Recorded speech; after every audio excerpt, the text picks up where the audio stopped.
It's gonna be live.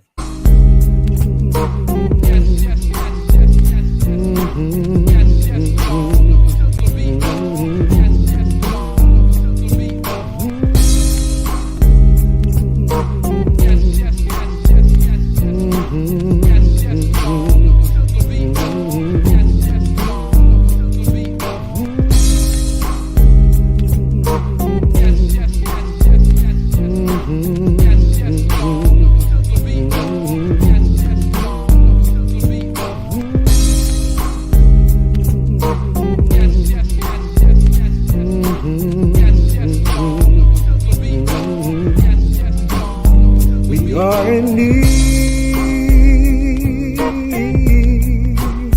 of men who will be men today. Yo, I'm still bobbing my head to the intro. I Man. Like, know, right? yes, yo, to the beat, yo. Yes, What's yes. up? What's up? What's up? What's going on, girl? How you doing, man? Chilling. How's everything, man? How's your health? How's your wealth? How's everything? Everything all right? Or at least okay. My health is cool.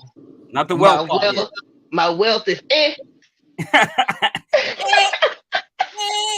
Yeah, you know what I'm saying? I get it, man. We try to get there. We're gonna get there, man. We gotta get there. already. But what's this show about, man? This is, you know what I'm saying? I'm so excited about this. We've been know. talking about this for quite some time now, the breakdown, because we want to give an equal opportunity to various artists, not just the industry artists, but the so-called underground, right? That's what we call them, or whatever the new word is, right? I don't know if there's a newer word, but we want to just give shine to various albums and not just the top albums that you see on the billboards, man. What about the underground billboards or the underground awards? What about the the people that have albums and categories and catalogs just as good, but never get that shine? So we got the breakdown, man. I'm excited. Already. So sit back, relax, come join us. You know what I'm saying? Yo, so what we got to do? We want to do the industry first. Get that out the way. You know what I'm saying? Maybe get them some shine real quick.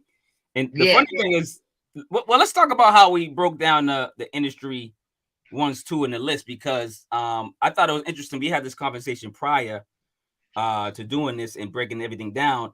And me and you were going back and forth, and we were going back and forth with the social media people about what's underground, what's industry. You know what I mean? And who gets put in what category? Can you explain that? I feel like if you have a deal and a budget, then you're not underground. I'm not particular about how well known you are as much as you have a budget to put stuff out. Whereas underground artists, you know, they pockets are their budget. You know what I mean?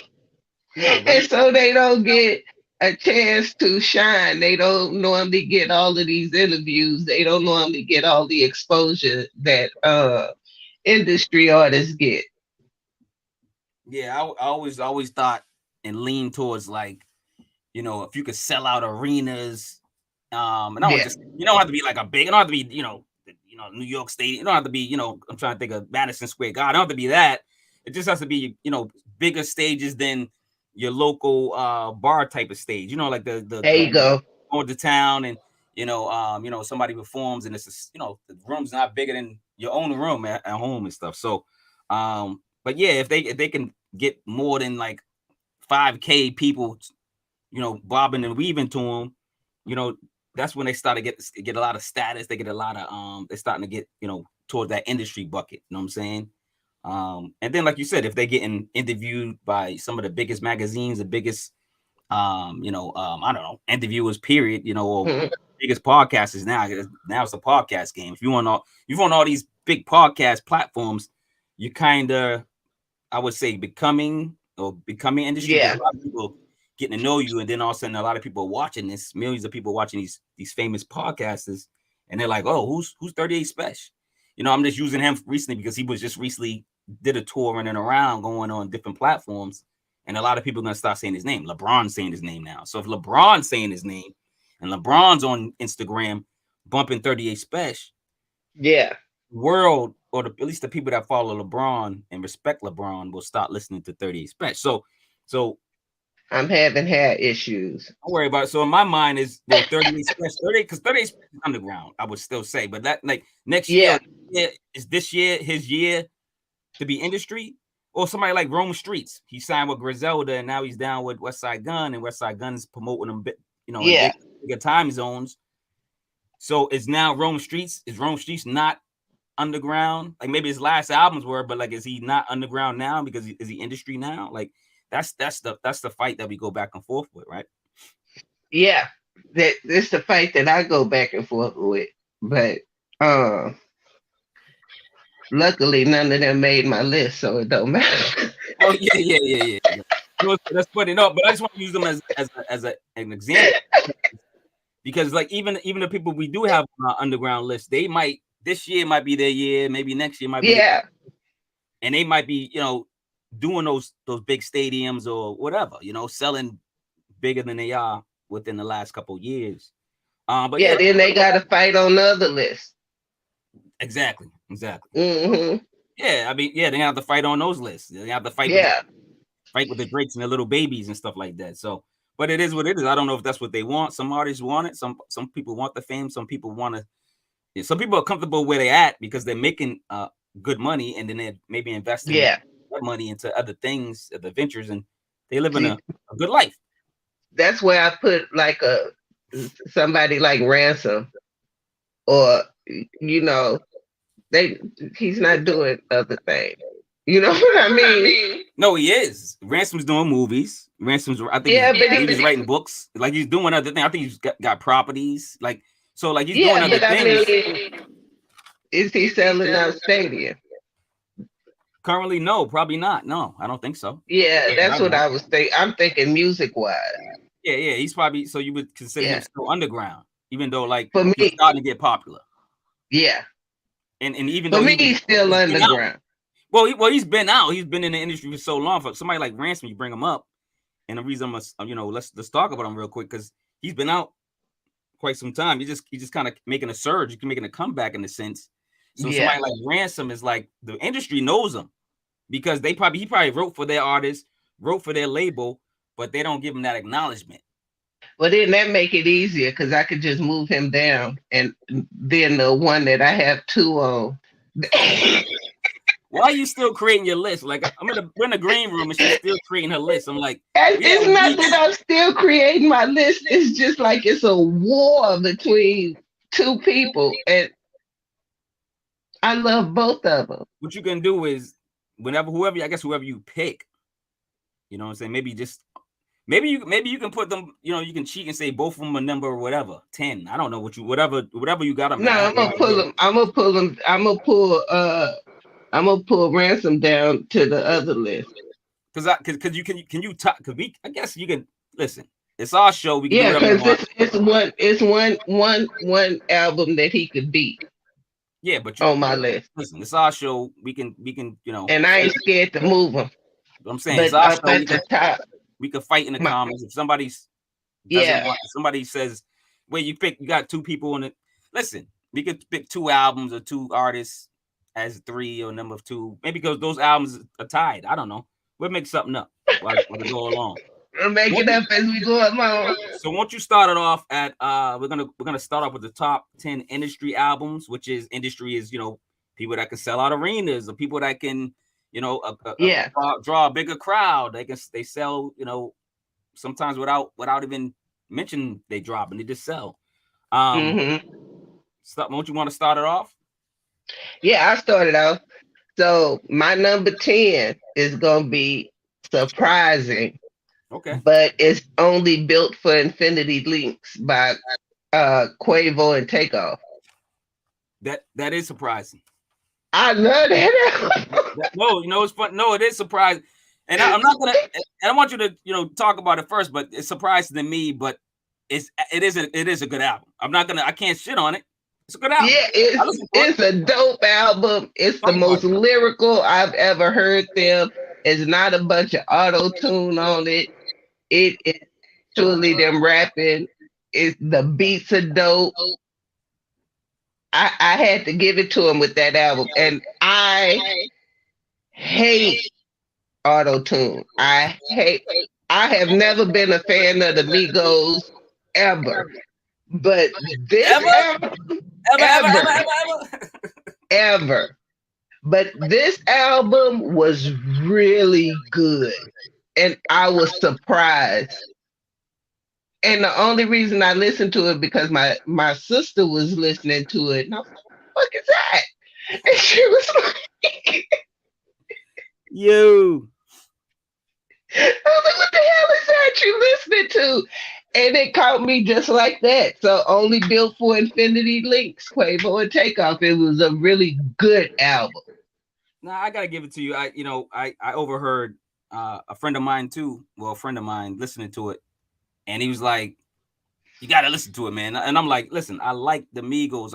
I'm picky with the Migos. You know, I think their biggest hit is Stir Fry. I love Stir Fry. You know that beat Mm, is crazy, and just the way they flow on it. Even the video's entertaining. But it's just like I'm picky with the singles. I'm like, oh, I like that one. I like that one. So they never really came out with a whole album besides this one that you're referring to that kind of got my attention. But yeah, I do like it. So, but let me go to my number 10. I don't think it's surprising. Um, JID, JID, The Forever Story. It came out, August 24th, 2022. Nearly hour long, 60 minutes. Yeah, it's one of those albums.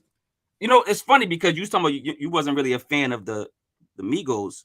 Um, I have to be honest. I was never really a fan of a lot of the Dreamville artists, and mhm.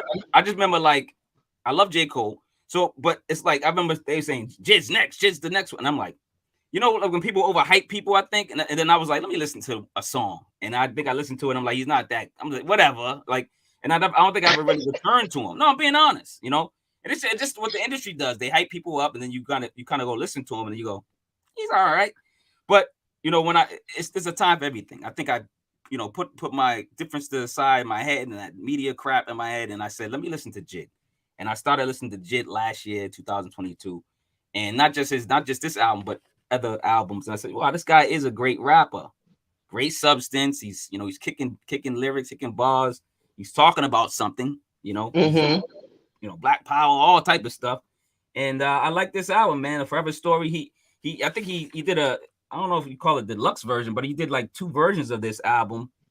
And it doesn't matter which one it is, man. You're just gonna just press play and you're gonna enjoy it. So that's my number 10, Jid for Industry. That's my number 9. Oh, get out of here! Get out of here! Okay, we on the same page a little bit, Yeah, Jid the Forever Story was such a great album. It was an hour long. I didn't even care. It didn't even matter. It was so good. Mm-hmm. Um, I think Jid is because he gave us some flavor. Yep, He didn't just keep it that fast, that fast rap. yep. He mixed it up. I really love this album. So yeah, Jid the Forever Story is my number 9. Now, it's not surprising that he's on the list, and I think he was one of the guys artists I was going back and forth with you prior, and I was like, is he underground? Is he Yeah, major or industry? And a lot of people were saying even on social media that he's more industry than anything else. And I yeah. said, oh, okay, I guess because he has the backing of a J. Cole, that's industry, and Hmm. I guess anybody in this team and his camp would be considered industry because it's Yeah. industry label, they touring big, stuff. So I get it. Hmm. My number 9 is not surprising. It's on a lot of people's list. Freddie Gibbs. Freddie Gibbs sold separately with dollar signs. Came on September 30th, 2022. 46 minutes, 13 seconds, man. Just a slew of records, 15 records, man. Not a I won't say I'm gonna say not a skippable record, but there were records that weren't as impressive as others. I know Hmm. a lot of people love this album. They're like putting it in their top five, maybe sometimes number one. I've seen a lot of other podcasts that say it's number one or number two, or number three. It made my number nine. So Yeah. I got to give him credit for keeping my attention, just being a great rapper, having different styles, having different people on it. He had Scarface on it. I know he had him on a bonus cut, but he had Scarface on it. He had a couple, music Soul Child. That was a good one. When he Hmm. coming off the gate with Kelly Price, that first cut was Yeah. amazing. Producers like The Alchemist, and some unknown producers with great talent were on here as well. He tried certain things, went down south with DJ Paul, and really like that one that much. But you got Pusha T on here, Gold Rings. Like he really, I gotta be honest, like I've never heard a bad Freddie Gibbs album, so I can't say Yeah. he does great work. Maybe some of his older stuff is not as good, but that's because he's an artist. He's going up. He's not like what I mean, Hmm. earning the game. But I never really heard I would say a terrible album from him. I think he's a great rapper, a great MC. I think people are starting to take him seriously. That's why he is industry. You know what I mean? Because he's up there. He can sell out of some arenas, I believe, because he has that fan base. Especially he has a loyal fan base. So that's my number nine, Freddie Gibbs, for industry album. Okay, my number eight was was Kendrick Lamar, Mr. Morale and the Big Stepper. Mm. So this wasn't my favorite Kendrick Lamar album, but I can't pretend that this wasn't a dope album. Let me know about the album because I got a lie. I listened to it twice, and it really didn't grab my attention for the second time. I said maybe it's not the time for me to listen to it. Maybe I got to go back to it. Tell me what you liked about the album and this Kendrick album. Was it more mature? I heard a lot of people saying that. It's a more mature album, but it's also um him stepping into adulthood. Okay. It's one of those it's not the Kendrick Lamar that you are going to hear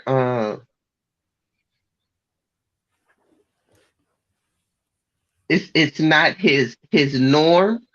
It was a little outside of the box. And sometimes when you step outside of your box, people look and like, what are you doing? This ain't what I'm used to hearing from you. It wasn't as militant. It was more reflective. Okay. So that is why I picked it, because he took a chance. And for me it paid off. No, yeah. I'll be honest. I gotta go back to it. I'll be honest. Like for Kendrick grew on me as an artist. He wasn't like Yeah, when he first came out the gate. I wasn't like, oh, Kendrick. I wasn't on his. I wasn't with the guy that was swinging from the nutsack. But me either. he took a long time for me to kind of to grow on me. And maybe this album's gonna grow on me. I'm not sure. I eventually, like I said, I will go back to it and check it out. But it just didn't appeal to maybe my atmosphere, what I was thinking at the time, or whatever. I don't know. And Like, and I get it. He it matured. He did different completely topics. appealed to what I was going through at the time, because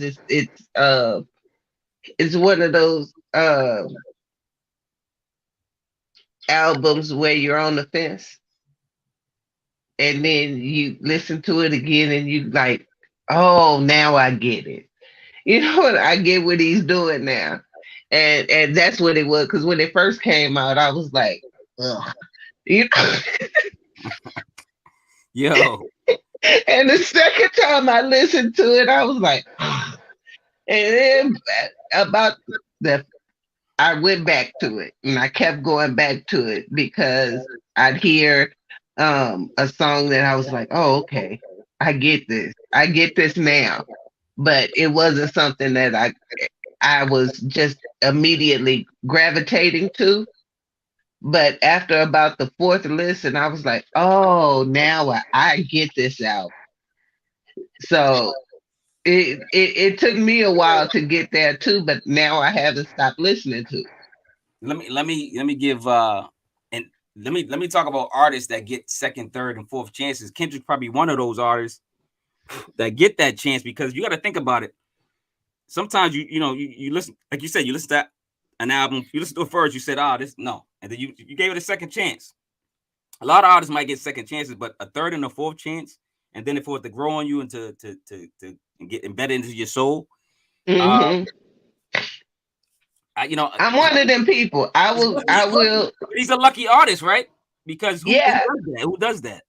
yeah. It was one of those albums. I was like, no, what the fuck is wrong with Kendrick? You know, and why is it adult dating sites on my shit? What? Oh, SB started date. Oh, on the thing, yeah. Get rid of those. What the hell? That's somebody just spamming. They always do that. Yeah, I just blocked them. They be Like I spamming. don't need that, and I damn sure don't need Girl 69. What part of the game? Maybe it's the Afro that threw It him could, off. it They could be, man. You might think I don't know what's going on out You there. think it was Afro that made them be like, she wants me. You never know what people thinking out there, SB man. You know what I'm saying? People, never know what floats people's boat. But Well, that ain't floating my boat. I'm strictly dickly. whatever. Anyway, yeah, so yeah, like Kendrick is one of those artists that, like I said, grew on me, and I think his albums grow on people, and a lot of these fans, his loyal fans, a lot of them didn't like it up right off the gate. And, Hmm. they went back to it and they started liking it. Like, and a lot of the reviews I hear when if that album was in the top 5 or top 10, they said similar things. Just saying, they said went back to it. I went back to it. I went back to it. Yeah, I And, kept going back to it because it had been so long since he came out. It's kind of like how I did the J Electronica album. I went back to it because I waited so long. You know what I mean? the last I'm album with like, Jay it Z, can't. Yeah, it was the the one Jay he Z did with album. Jay Z. Yeah, Okay. I had to keep going back. I was like, I can't. I waited so long for this album. I can't just like be like, okay, this just sucks, and I'm not gonna listen to it no more. So I kept going back to it, and I kept going back to it, and I was like, oh, okay, so I get it. Yeah, so it grew on me a lot, and I haven't stopped listening to it. So Kendrick Lamar is my number 8. I gotta give it to him, man. Hopefully, like I'll be honest. Hopefully, I return to it. I'm being honest. I'm an Yeah. honest man. I like Kendrick. Hopefully, I go back to it and we'll see what happens. But like I said, there's so much great music out there, and we can't Mm-hmm. listen to these great artists. All right, number 8 for me is Lupe Fiasco, Drill Music in Zion. Man, this came out June 24th, 2022. About 41 minutes, man. Who's not talking about this album? 10 tracks, 10 solid tracks. He did it in a day. Well, he said he's gonna do it in a day. He did it in 3 days. It's on a lot of people's list. It's just he's a great lyricist, a great storyteller, a great MC, whatever you want to call him, artist. Not too many features. I got a singer or two. It's just him pretty much rapping and getting things off his chest. And he did it again, man. Lupe kept my attention, caught my attention, kept my attention, whatever Mm-hmm. you want to call it, man. And I've been riding with this album since it came out. And I'm pretty sure every time I, click on it, it's like, hey, chill out. You know what I'm saying? Like Yeah. I'm on the album. I like it. You know what I'm saying? And I have to go back again about our conversation earlier. Like I wasn't a huge Lupe fan either back in the day, and he Mm-hmm. had to grow on me too, because there are a lot of rappers that are lyrical miracle, right? Lyrical miracle, ill, you know what I'm saying? That person, but they got to be with the right producer. They got to be they got to have the right, I don't know, ad libs. They got to have the right music behind them. Maybe singers, whatever it is. It just gotta flow well. Yeah, I get it. You gotta, it's music. Like music, any type of music, whatever genre of music you're listening to, it has to sound good. I don't care if you're the best lyricist in the world. You could be the best Mm-hmm. lyricist in the world, and maybe you can get that award, but you're not gonna get album of the year. and Lupe is qualified to get probably album of the year. He's like I said, he's number 8 for me, but Yeah. he's probably number 1 for a lot of others. So for me, number 7 was Pusha T. It's Almost Dry. Oh, okay. You know, I'm still a '90s baby, and I was born in the '70s, but the '90s hit hard, No, and 2000s hit hard. And, I love a good dope song. yo, me too. I got listen. And nobody do it like Pusha T. Pusha T is the only artist in the world that can still rap about the same thing, and I'm going to listen to it every single time. And if you are that kind of artist where you can still draw me in, even though you talking about the same shit, you deserve to be on the list. And so my number 7 is Pusha T. It's Almost Dry. It's on my list, but I'll tell you where it's at when it gets to it. But yeah, that album is very intriguing, and I'll talk about it when it gets to my section. But let me talk about my number 7. I don't want to overtalk yet Pusha T references, but I'll talk about it when I can. But my 7 is, and this is another one I was going back and forth with you about, and is it industry? Is it underground? Is he underground? Is he underground? I'm going back and forth. But Conway the Machine did an album. It's not the album that you might think. A lot of people, I already know what album. Mm-hmm. Conway the Machine and Trillmatic got an album called Organized Grime 2.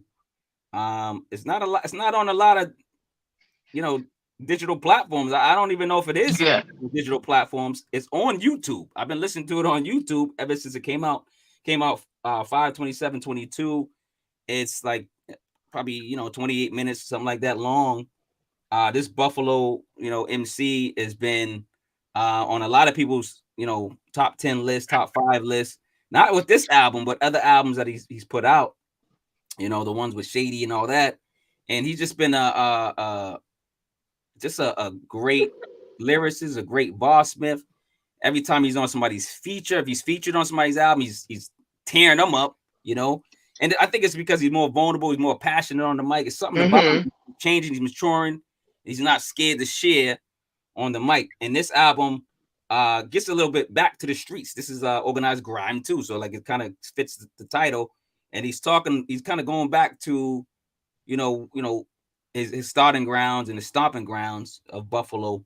And this is where you get a grimier, no pun intended, title, Conway. So like if you're missing that grime and that, and then he still got the great metaphors, the great maturity in his rhymes.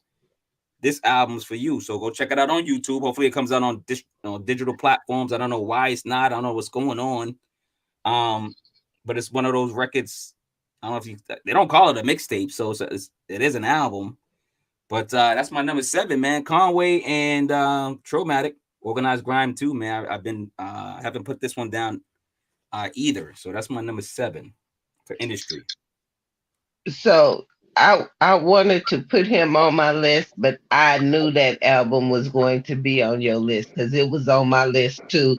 And I said, I know Marquis is gonna mention him, so I'm just gonna leave him off my list because he's gonna be on Marquis' list. Did you think it was gonna be that album, or you thought? Oh, I already told you. I thought it was gonna be that album. Oh yeah, I told you about that album. That was the album that I loved. I loved that album. Okay, you did. Okay. So oh man, it was incredible. Yeah, I loved hearing that side of Conway the Machine. Mm-hmm. I thought you were gonna go with the one everybody's going. Is God Don't Make Mistakes? I think was that the last album. Yeah, I didn't care that much for that album as much as I love. Yeah. So this one was really well done. Yeah. So what's 6 for you? Number 6 for me is West Side Boogie, More Black Superhero.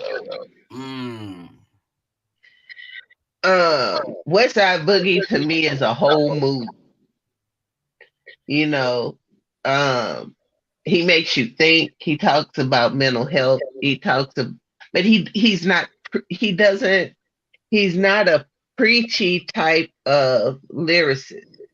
He is he talks real life stuff the way that we would talk it to each other. Mm-hmm. So yeah, I have been in a relationship where you just be like doing the most, but you're doing the most just because you want them to pay attention to you.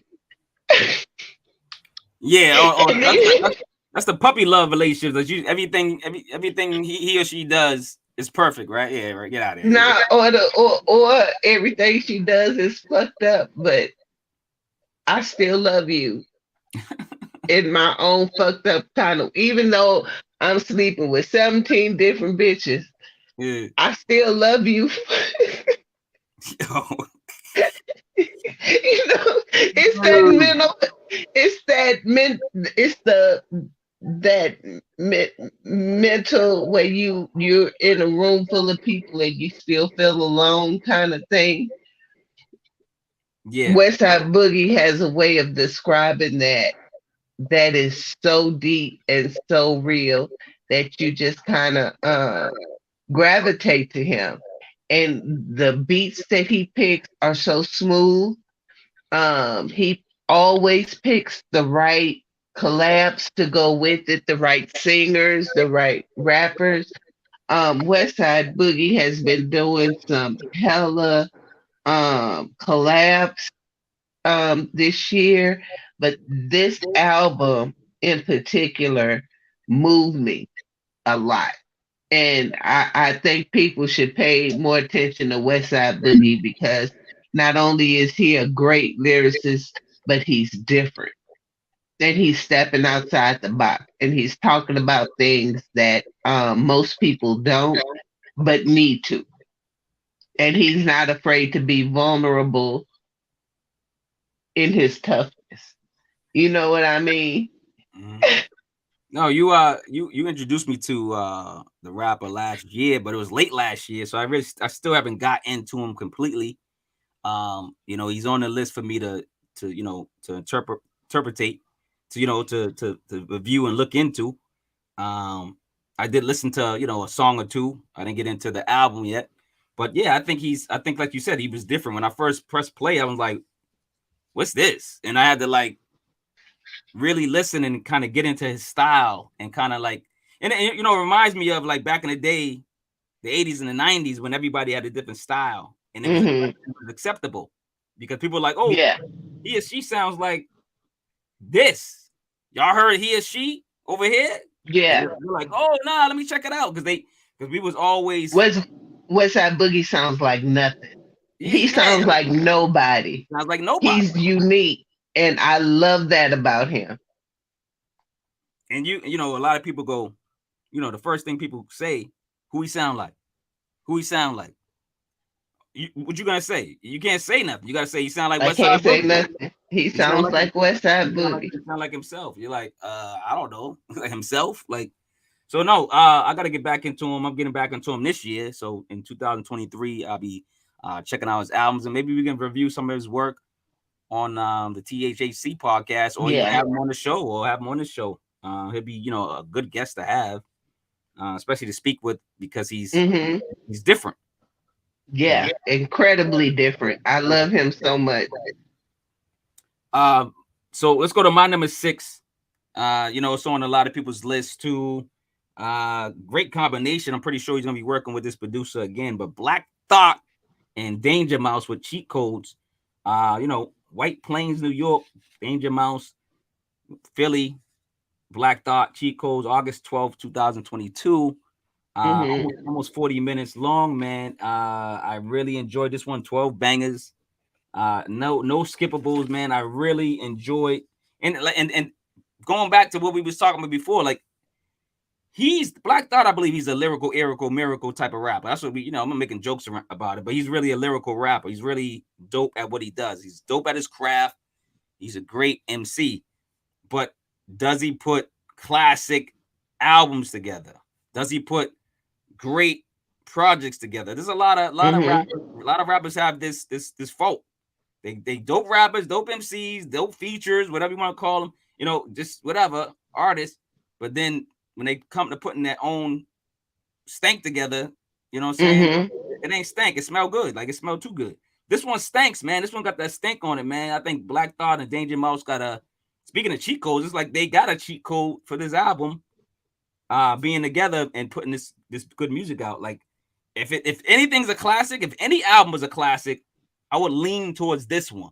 That's what I'm saying. Yeah, like I would go for him. If they say Black Thought got a classic album, I'd be like, yeah. If I had to argue, I would say cheat codes, but you know what I'm saying? Somebody might say some other ones. I don't know, but this one is a solid album. You can play through. It's an album. It's not one song here, 2 songs there, 3 songs.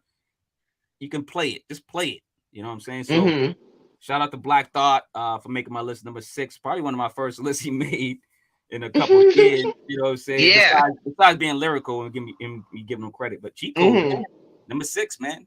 So my number 5 is Nas, Magic. Ooh, okay.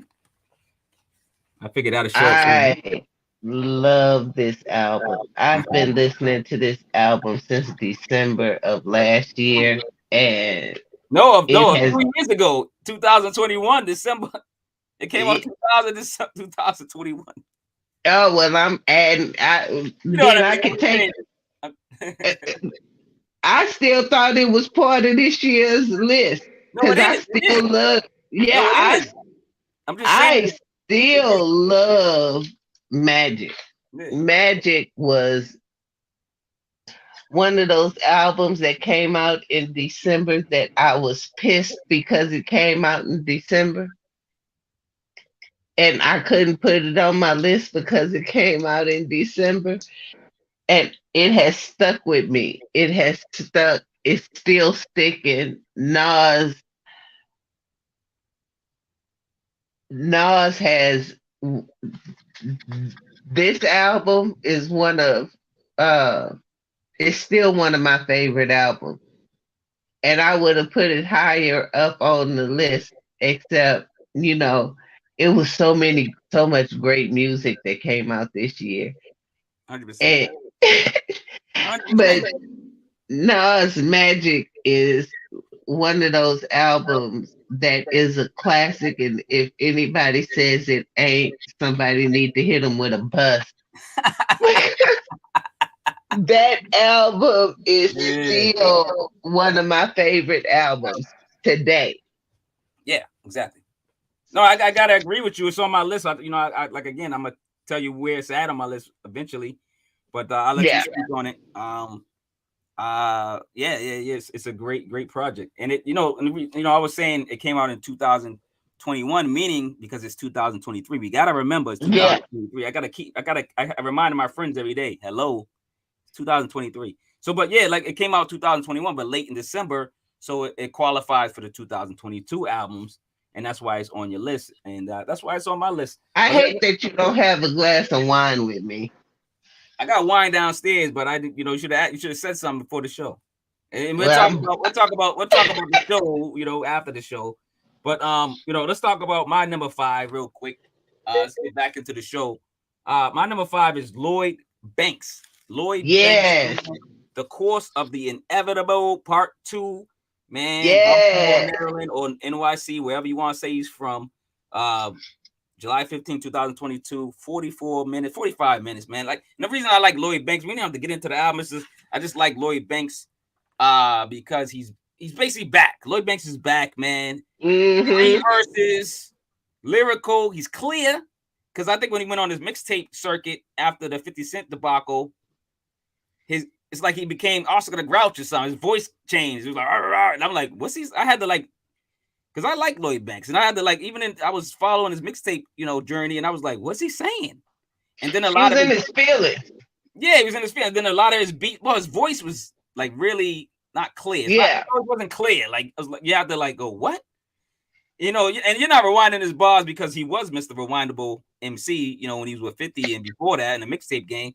But then when after 50, he kind of had that a more growly, grouchy voice or something. And Now his voice is clearer.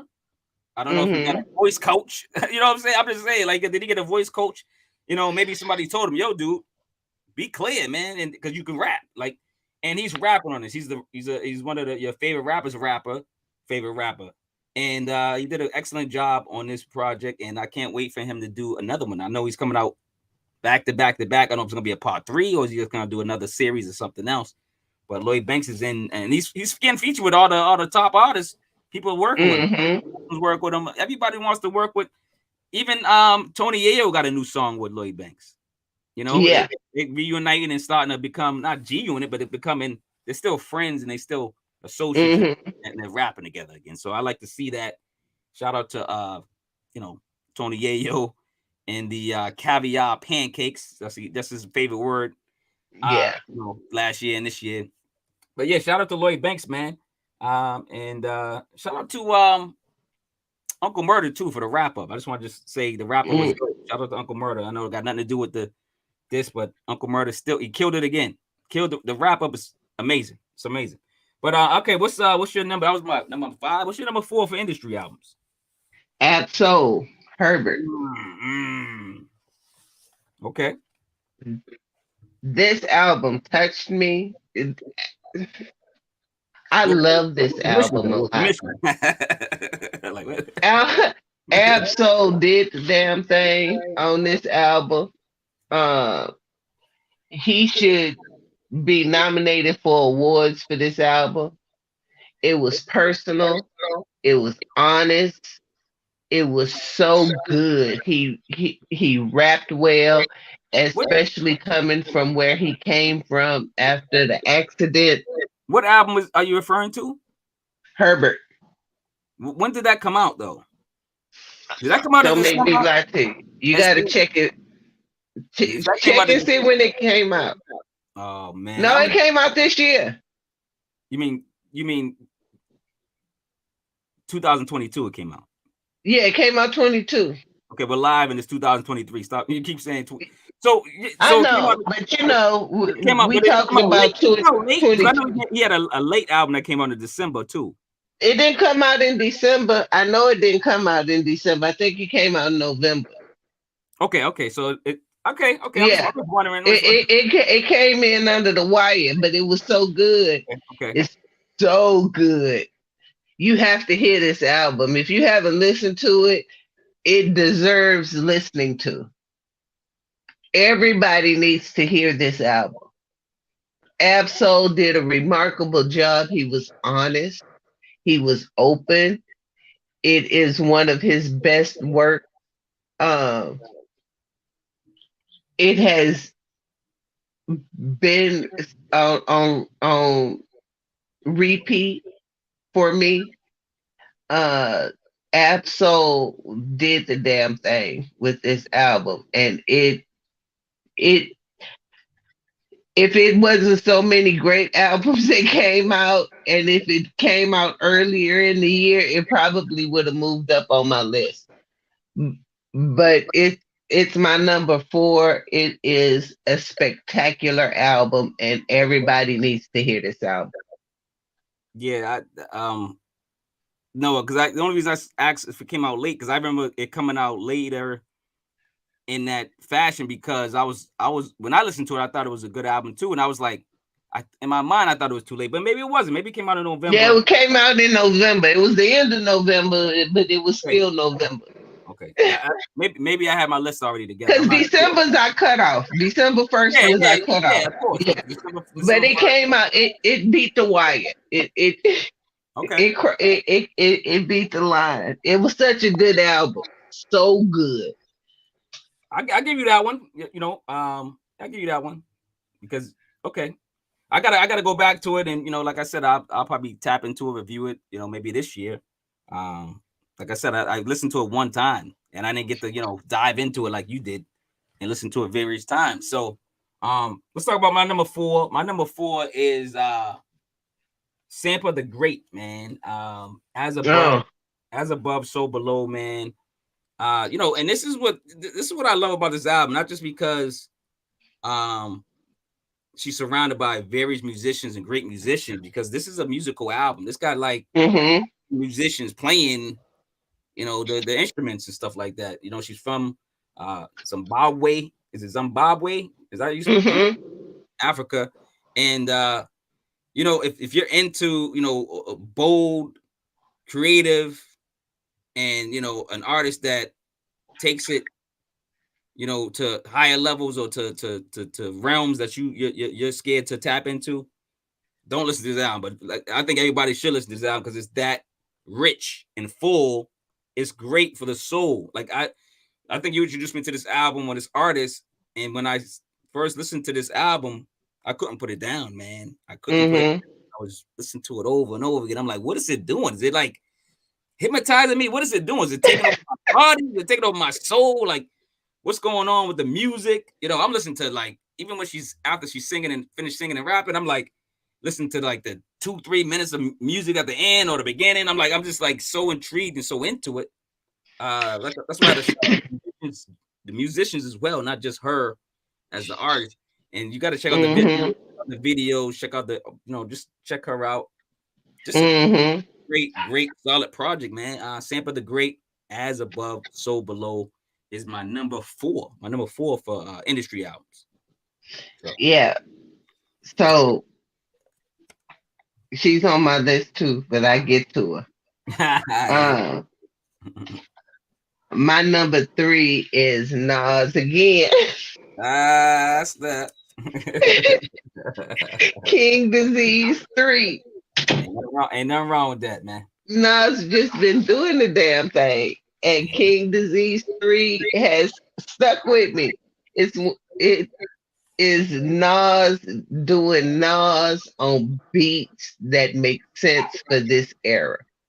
And I think a lot of people are scared to step onto beats that are substantial for this era.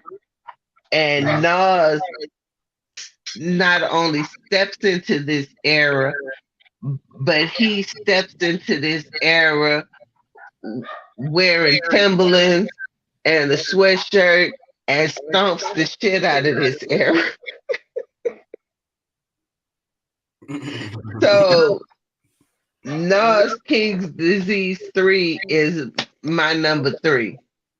No, real talk. Like, it's funny. Like, I'm gonna get to it again. I'm gonna get to all that. It's funny because, like, we do have similar lists, especially with the industry albums, because I think to be honest, but I think the industry, for me, picking 10 industry albums was harder than picking 10 so that's why I think we have a lot of duplicates, because the industry albums were actually 10 industry albums was the easiest albums that I picked, because you had more than 10. It's no, I didn't. I only had 10. It wasn't like 11 or 12. Like, if I go look at my list, it wasn't any competition for me. It wasn't like I had to think about it or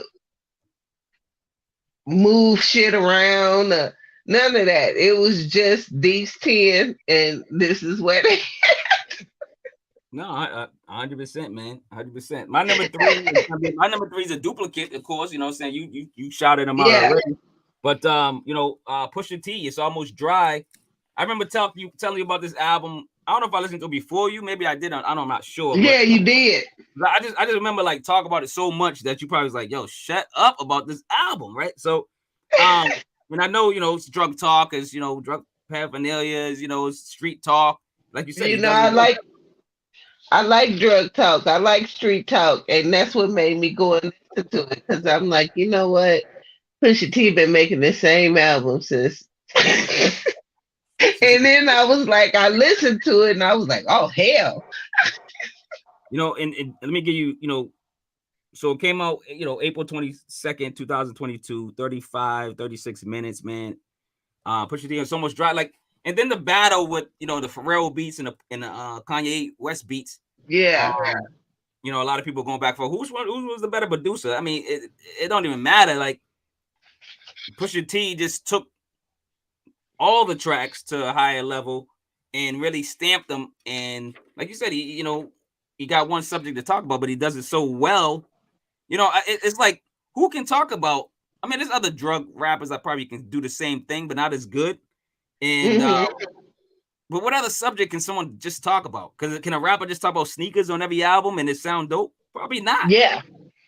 Probably no, probably not. Like No, what? no, no, You no, know what I'm no. saying? Like so I'm saying like when people say, "Oh, he's just talking about drugs," I'm like, yeah, but it still sounds new, great, creative. It still sounds fresh. It still sounds solid. It still sounds like I'm gonna play this throughout. I'm gonna keep Over and over again. over and over again. Like, and this And I'm album is so like, far removed from the streets.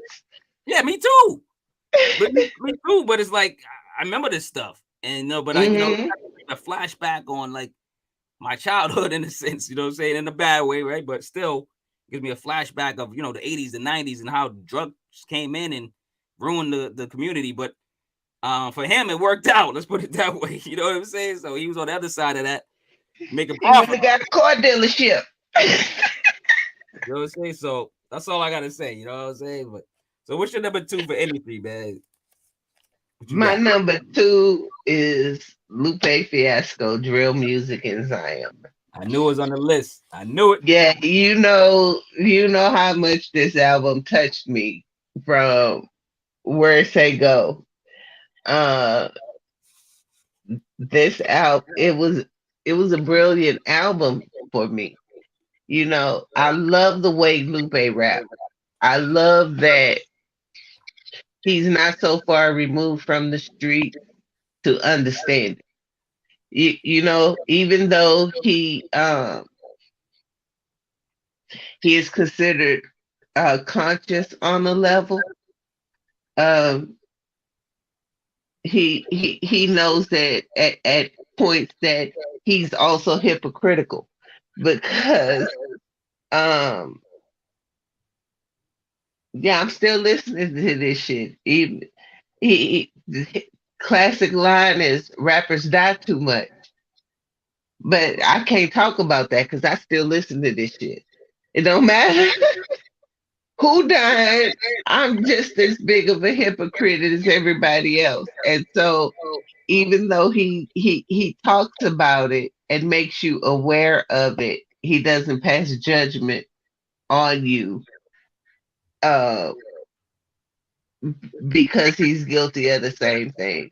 The way he put this album together for it to be almost completely freestyle is ridiculous.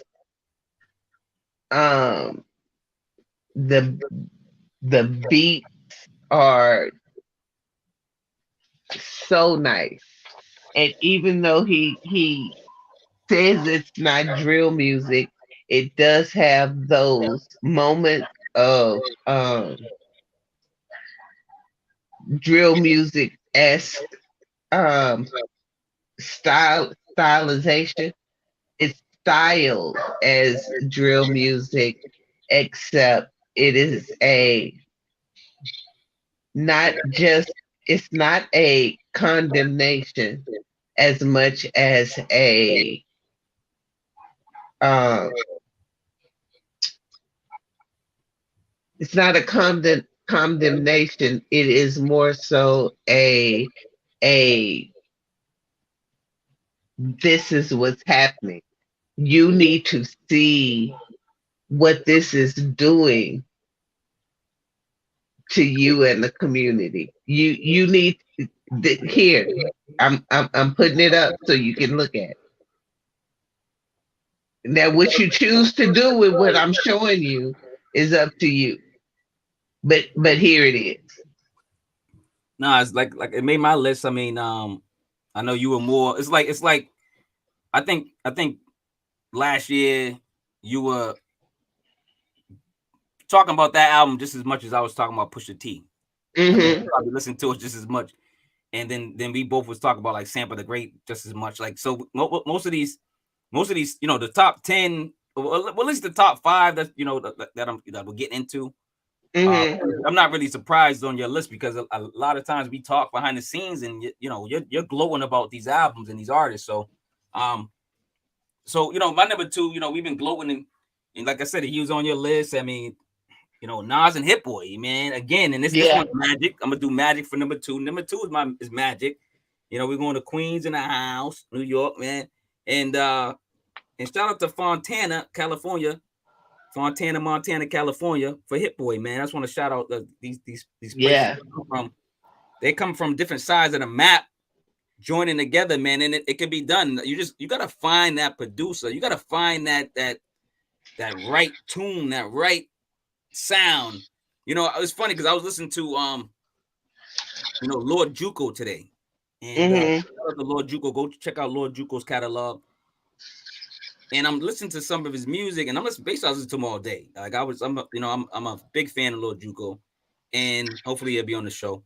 But anyway, it's like he uses a certain sound, uses jazz, soul, uses certain things and live instruments. He uses like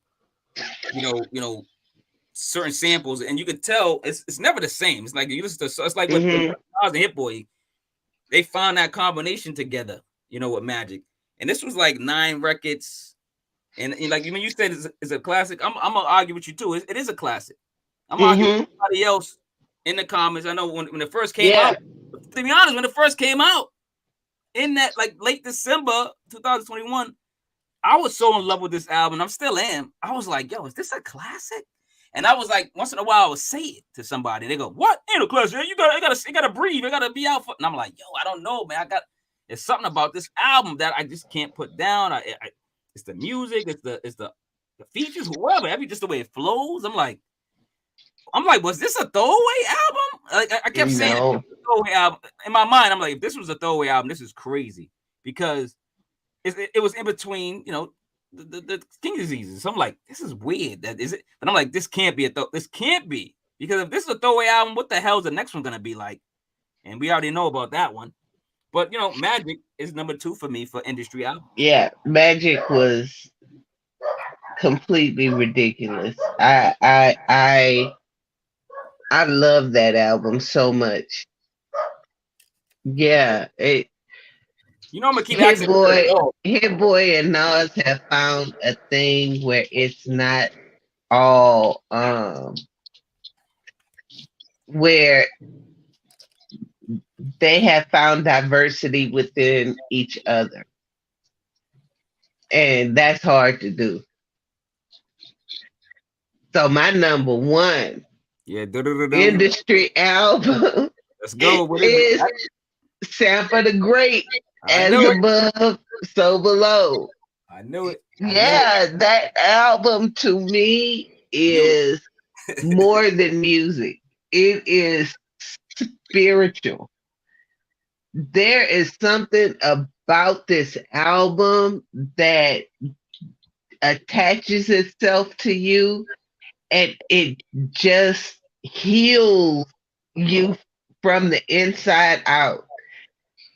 I don't know what it is about this album, but I know you and I were at a point where we were like, I can't review this album. I can't stop listening to it long I'm gonna enough just to spit my write water out. it down.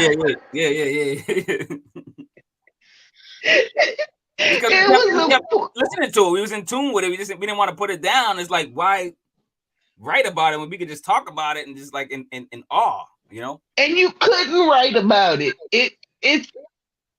It's indescribable how in depth this album is.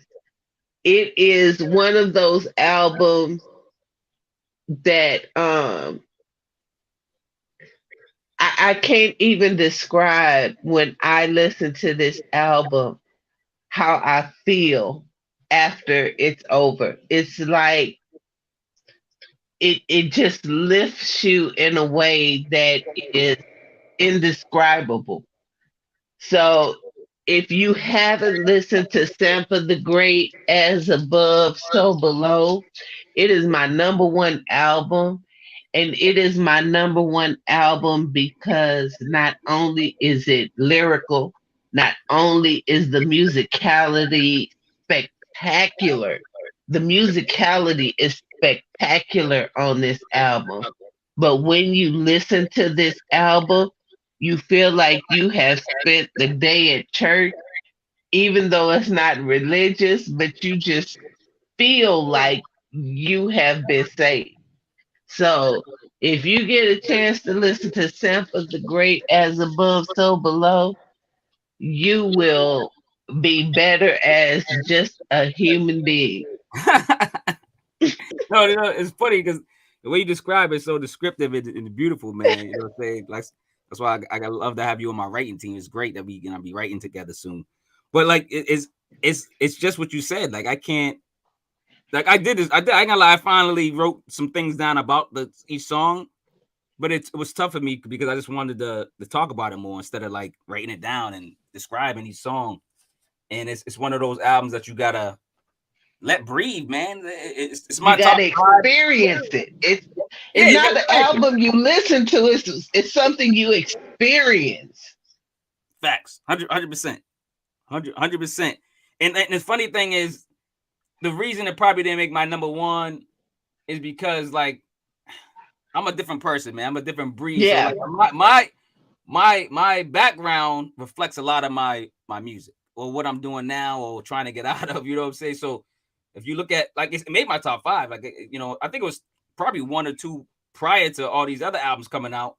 Well, at least prior to you know my number one. My number one when you Yeah. know Nas again, like Nas is 2-1 for me. Like I think Nas pushed it to four or something. You know they were just like I said, when he came out with, you know, King's Disease 1, King's Disease 2, just getting better and better. He put out Magic. We're like, what's this, a throwaway? Nope, it's a classic. Oh, shit. And then we're Hmm. like, then I'm going, if Magic is this good, what the And I'm thinking that throwaway. I'm still going, Magic throwaway? In my mind, I'm going, what is this, right? 9 songs, what is it, you know? And I'm like, this is a dope record. But then I'm going, Hmm. what the hell was King's Disease 3 going to be about? Because, like, did he just throw those away? And then now, you know what I'm saying? My mind's going crazy. So, Nas King's Disease, November 11th, 2022, 51, 54, basically 52 minutes, man. Man, I know a lot of people, this is on a Yeah. lot of people's list. A lot of people might say this is a classic album. Nas has resurfaced. You know what Hmm. I'm saying? You know, like they, you know, I don't want to compare him to, you know, Jesus being resurrected again, but it's like you stop your career a little bit. Maybe you're doing things. He was doing other adventures and you know other deals and stuff, and you know Yeah. getting money that way. That's what a lot of people should be doing too. But you know, real estate and you know doorbells, whatever he was doing. But you know, like, but Nas went back in the studio. I don't think he ever left. It seems like he never left. Hmm. Lyrically, bar worthy, you know, worth. But to get in this zone, this constant zone with Hit Boy, you know, I don't want to, you know, it's funny to say it's magic, but it's magic. Like, you know, Magic number 2, now King's Disease number 3. It's my number 1. Like, Hmm. I don't know. I don't know what it is. Their Yeah. chemistry is, you know, their chemistry is like the formula. You know what I'm saying? We got Hmm. we're chemistry. You Yeah. know what I'm saying? Like the formula, this podcast is chemistry. Um, they have that chemistry. You know what I'm saying? Hmm. I don't know who's the head, who's the heart. I'm guessing Nas is probably more the heart because he has the you know more of a feeling and more of a you know relevance to the world and art and you know what he's putting on the page. Yeah. And it's just beautiful, man. You know I don't know what else to say, man. Nas is my And number for one. me, see, Nas, those two albums were so good. Just so It good. was so hard for me to rate these albums, but you are always the head Oh in me, this. oh You are yeah, always the thinker in this. yeah, yeah. And for me, I lead with my heart and the way Lupe and Sampa made me feel. It took me to another level, and it took me to a place where I just felt good. You know what I mean? When you listen to an album and it can make you feel a certain way. It can make your mind change, your thoughts Yeah. change, how But you're that's what music's focusing for. on stuff. That's what music's And for. Good and music. these two albums for me did that. So our top 10 was dope. Yeah, as that's the far as industry. industry albums. It's the industry. Yeah, I loved it. Just so you know, we won't overdo time. Like we got to let's try to stay in a good Yeah. line. Like because a lot of people don't have good attention spans. Let's get to the top 10 underground. I'll let Okay, you go go first. through your 10. Go through your top 10 You want industry real quick. fast? No, I don't want to do Real. that. How much No, time your we got? top 10 industry real quick. Give them your top 10. No, I don't want to do that. Why are we doing it the same way? No, not the underground industry. Oh, Give industry. I'm sorry. review. Give, Sorry. I thought you were saying. I'm like, what? Why would I do that? Okay, you said industry. I thought you said underground. All right. So number 10, Jid, The Forever Story. Number 9, Freddie Gibbs, Soul Separately. Number 8, Lupe Fiasco, Drill Music in Zion. Number 7, Conway the Machine, Trillmatic, Organized Grime 2. Number 6, Black Thought, Danger Mouse, Cheat Codes. Number 5, Lloyd Banks, The Course of the Inevitable 2.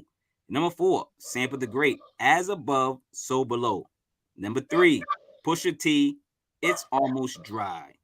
Number 2, Nas Hit Boy Magic. And then number 1, Nas Hit Boy King's Disease 3. That's my top 10 industry for 2022.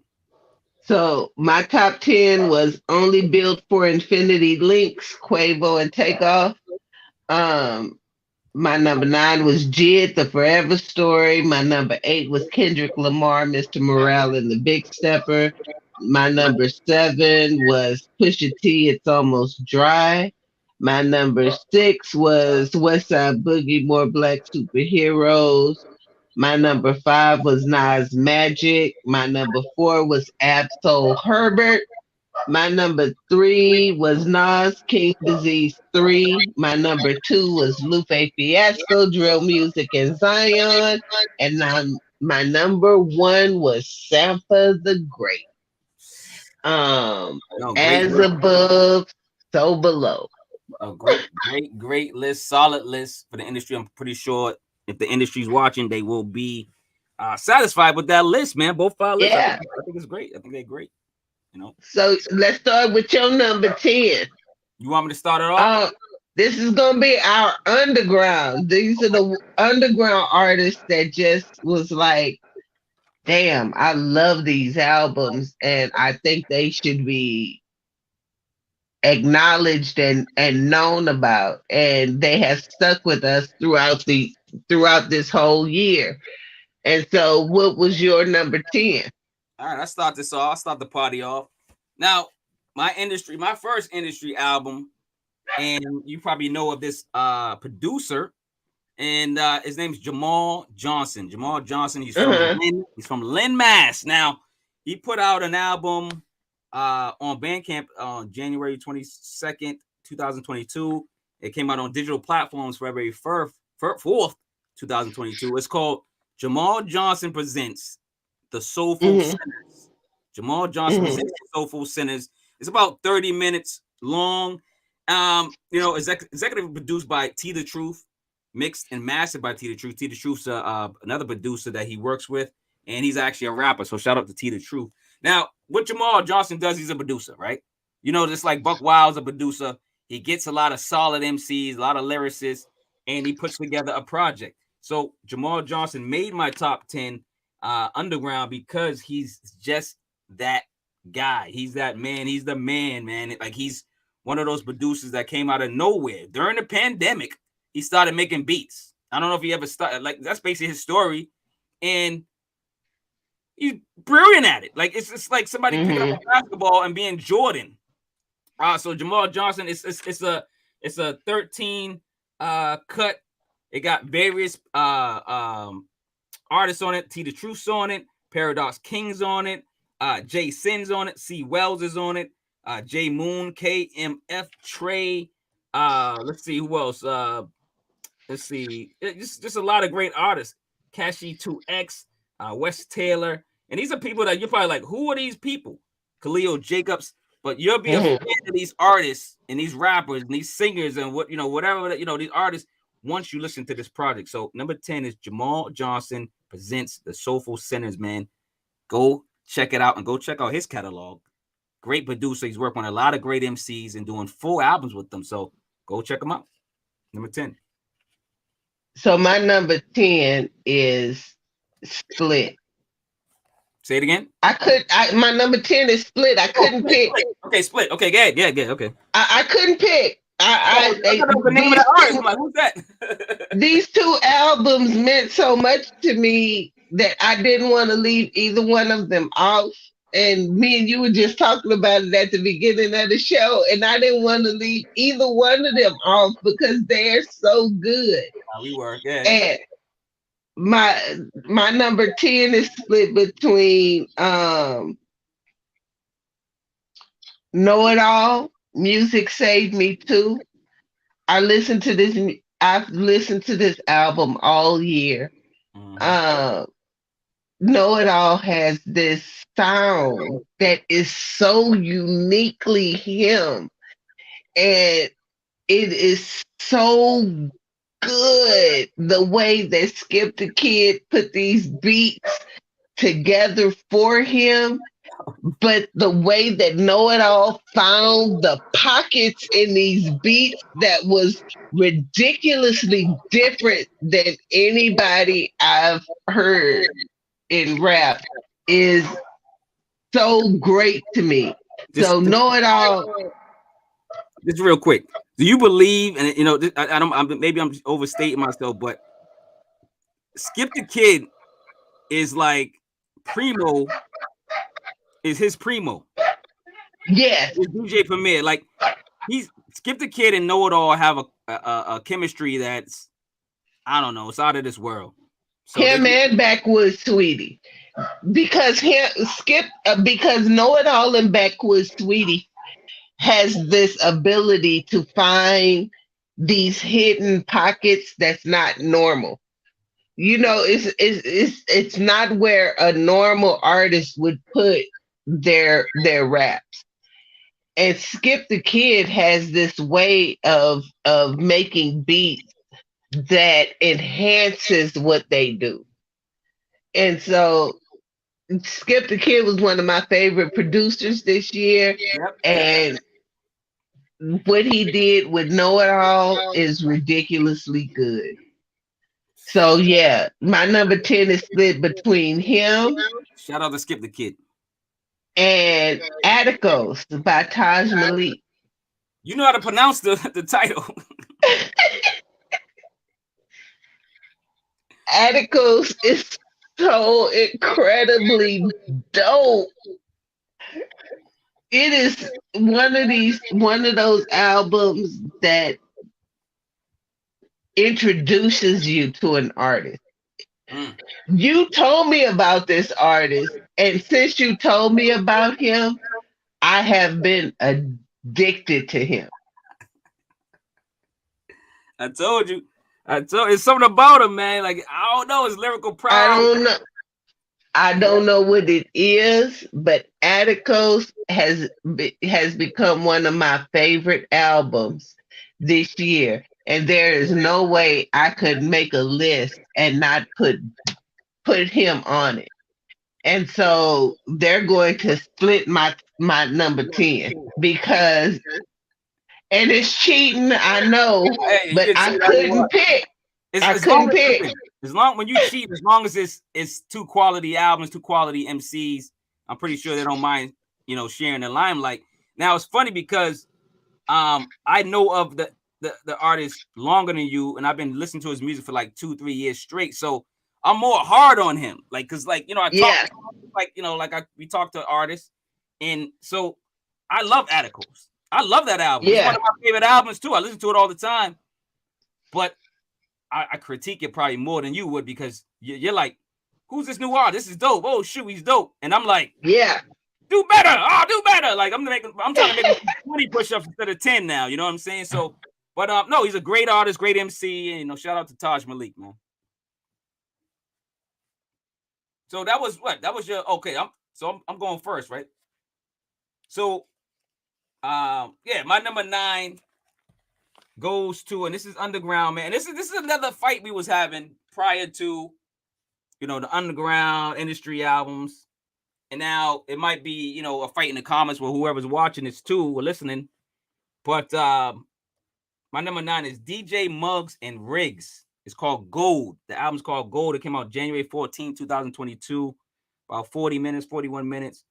You know, DJ Muggs is from Queens. Riggs is from Rochester, New York, man. This album, and it's funny, I review Riggs all the time. I love Riggs as an artist. I love his team, the Cloth. Go shout out the Cloth. But Riggs is, a standout artist. I think he's, I won't say he's the leader of the crew, but he's pretty one of the standout members of the Cloth. And this is a 16-song project. 16-song project from Riggs. He put out one album. He put out one album this year in 2022, and it stuck to me. You know what I'm saying? It stuck to me. I love this album called Gold. Great MC, great vocal tones, just great lyricists, wordplay, bars, whatever you want to call it, storytelling. Great features on this album with his team and others. Just a great project, a great person to speak to. I spoke with him too on the THAC podcast. Go check out that review and go check out that interview I did with Riggs. Riggs is a humble guy, stand-up guy, but one of the best rappers that a lot of people sleep on. R.I.G.Z. Riggs. Go check out his catalog. Riggs is dope. So that was my number 9. Gold. It's called Gold. So you convinced me with that, because I figured if the DJ is mainstream and the artist is underground, we go with the artist. Yeah. That's why I was fighting. I'm like, yo, I'm about to fight her for this one because Riggs is underground. Like, and I'm like, yo, I don't care what she say. Like, I know DJ Muggs is like, everybody know his name because Cypress Hill and all that, but nobody knows. A lot of people don't know DJ Muggs' other catalog besides Cypress Hill. They don't know he's working with all these underground rappers. You know what I'm saying? A lot of people don't. So my number 9 is Phil V, The Calling. Oh. Which album? Which one? The Calling. The Calling. That's okay. Phil V's nice. Phil V is ridiculous. Ridiculous. Phil V, I don't know if they would call him a Christian rapper. I don't know, because what I find with Phil V is his beats are grimy and his lyrics are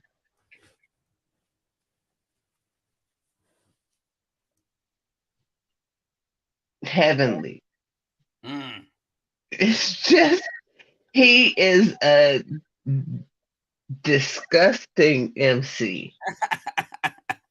Disgustingly great MC. I love Phil V. This album, it's one of the ones that just was like, ugh, I don't know what to do with this. SP, you really don't got a dog? I'm always saying a dog in the background. That's my sister's dog. Oh, I keep saying you got a dog. Last time we was on the podcast, said you got a dog. You said no. I go, I don't have a dog. It's my sister's dog. You never said my sister got a dog. I'm like, SP's bugging out, man. Unless I'm hearing voices and sounds. Like, go ahead. Yeah, Phil V. When I heard this album, when you told me we were and to go listen to this album, I was like, oh, this is fucking ridiculous. And I have been a fan ever since. And this album calls me. It's called The Calling, and it calls me every time I hear it. Yo. And I'm one of the least religious people on the face of this earth. Yeah. But it's something about this album that just keeps me coming back for more. I just think it's the way he's a wordsmith, the way he puts things together. Yeah. Like, incredible MC, Yeah. Shout out to Phil V, man. Let me go to my number 8 spot. My little 8 spot on the underground circuit is and a lot of people going like, who? And it's another producer type of album. Scale Beats. Scale Beats. Skelbeats. Scale Beats came out. It's called That's Not My Skeleton. It came out October 31st, 2022. It's about 22, 23 minutes. This producer's from Australia. Now, Mm-hmm. Scale Beats is just a dope producer. You gotta listen to if you gotta listen to any project first, listen to That's Not My Skeleton. And again, great producers. When you get a great producer, he just surrounds himself with great MCs, or great MCs are magnetically drawn to him because they want to work with him. So on this particular album, he works with the likes of Back with Sweetie. He works with Patty Honcho. He works with Vic Spencer. We're going to Chicago. He works with Fillmore Green, Rufus Sims. I Am God. Mm-hmm. I Am God. He works Mm-hmm. with Ice Fang, Black Chidori, King James. He works with Brian Marcello, Mm-hmm. Morning Run. Shout out to Morning Run from Boston. He works with Know It All. You know what I'm saying? And he works with Unruly. Now, all these artists have their own separate catalogs that you're going to fall in love with. But just imagine, listen to a slew of MCs that we're already fans of on the most gorgeous beats you ever might hear. Mm-hmm. Scale Beats. That's Not My Skeleton. Number 8. Baby. That's it. What do you got? So my number 8 Give that dog is some warm milk with some gin in it. So he's just barking away, man. Like, messing up my sound, man. That's good. my number 8 is What Up Vern. Okay. Idle Minds. Ooh, nice one. Kill is the producer. I don't know what it is about Vernon Hayes, What Up Vern, and Kill. When they work together, they are like simpatico. Kill has this way of bringing, because he's Philly. Kill is originally from Philly. Okay. He has this way of making Vern step out of his West Coast box. And Vern has this way of rapping that is unique. It's so unique to him, but his the things that he talks about are universal. And when him and Kill come together, it is like a whole nother level of brilliance. I love Kill's beat even when I'm just listening to his beats alone. But when him and Vernon come together, when him and What Up Vern comes together, it just makes me ecstatic. It's one of those. When they say they are working together, I am going to directly look for Kill and What Up Vern. Whatever they're working on, I am going directly for it because I know it's going to be special. And for me, this album was so special that it should not be overlooked this year. It is What Up Vern and Idle Mind. What's the title of the album though? Idle Mind. Oh, I don't mind. That's right. It is I don't mind. Why am I thinking that you said somebody's name? I'm sorry. But yeah, like you introduced me to both of these um artists like in mid-year last year, I believe. And then I started Yeah. tapping into Kill's podcast, and then tapping into his production, and then I started tapping into Vern. What Up Vern? And I'm like you said, when they together, I think they got that combination. It's like when you find that producer, you find that MC, and they're gonna, of course, they're gonna continue to work together because they do the podcast together. He's always a guest on there. Like they're good friends. Hmm. They actually talk on the phone, and they're cool. So Shout out to Apartment 5B. yeah, shout out to that podcast, Apartment 5B. Shout out to Apartment 5B. You know what I'm saying? They got that vibe, man. And it's not just the podcast, it's the they must got some other brotherly love behind the Yeah. scenes that like you said, that makes them great together. You know what I'm saying? It's like I said, Hmm. again, going to the Guru DJ Premier reference of when you find that combination of producer MC, stick with it. Why not? And he does bring more out of What Up Vern. And I noticed that because I started listening to What Up Vern's albums. Great MC, great artist. But for some reason when he's linking with Kill, it's up on a whole nother level. It's It's a whole nother level. ridiculous. That's it. That's all I'm gonna say. And hopefully they continue to work together and put out grand music. Like, you know what I'm saying? Yeah. You know what I'm saying? What's your number 7? My number 7 queen is little. We gotta go on the dark side a little bit. When I say dark side, I don't mean like Dark Vader or nothing like that. But I mean we're going to Long Island, Brentwood, Long Island, man. Man, listen, man. And we had this. I think we did a podcast. I think episode 97 on the THHC podcast. We did I think we did the review on this one. Harvey Darko. 111. Harvey Darko. And we were supposed to have him on the podcast, but we'll have him on again eventually. You know what I'm saying? He was, whatever. Long story. But anyway, this album is a dark album. When I say that, it's I don't like to use the word suicide, but it's kind of a suicidal album. He went through these stages of maybe almost committing suicide, maybe attempting suicide, or whatever it was. He looks healthy now. He's doing great music. He's with a group of guys. I can think of the Umbrella Academy or whatever they call themselves. But Harvey Darko is one of the great MC, great lyricist, great artist. And this project came out January 11th, 2022, about 45 minutes. And I'm gonna just love What's with the that name album. of the album? 111, 111, 111. What it's called? He says 111 all the time, so I'm guessing 111.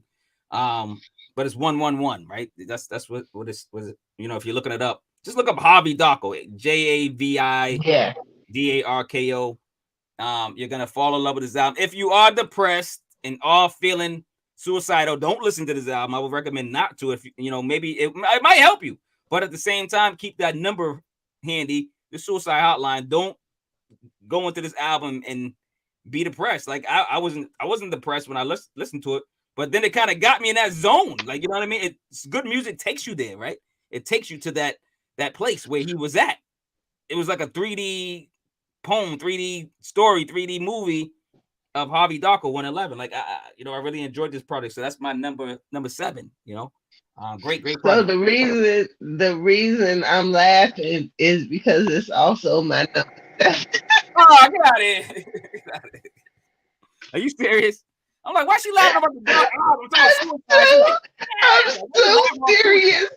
Okay. When I listened to this album, I was like, what the fuck is Marquis trying to do to me? Trying to make you take your life or so. I don't know. But it's a good album. Like, what the fuck is this? I was like, I can't get through this album. What is he trying to do to me right now? Yeah. I'm already fucked up, and then he's gonna give me this album, and now I'm fucked up even more. Yo, I kept saying, "Oh, it's gonna get better," and it never got better. From the rooter to the tutor, the pig, like from the front to the end. This album is sad. It's a sad album. It's about his life, his childhood, and from the abuse to the drug addiction, to the abuse to the drug addiction, to the suicide, and I'm like, oh my God, what is going on right now? And I couldn't stop listening to it. And I still listen to it, and I still cry. I cried through this album. It is the most cathartic album you have ever listened to. I felt so much through this album that I couldn't leave it off of the list. And this album is what kicked Scale Beats off of my list. Oh, snap! Luckily, I have Scale Beats on. Shout out to Scale Beats, Scale, but yeah, yeah, Scale Beats is right there. Scale Beats was here at number 7, but there is no way I could leave Harvey. I could leave Javi Darko off of my list because Javi or Hobby? Why am I messing it up? Am I messing it up? Javi. I, The reason I couldn't leave him off my list is because I still feel this album. I don't care when I listen to it, I feel it. It's like a catharsis. It's it's someone's life. It is someone's being, and to see who he is on the other side of his life is amazing. And I still listen to this album because it gives me hope. 100%, 100% SP. That's why I was saying, it's a disclaimer in the beginning, like, hopefully you're not going through something, and I don't want, I'm not gonna lead you to this album, but it's like, hopefully you're doing, you're in good spirits. Even if you're doing bad, it gives you hope Yeah. because you know yeah.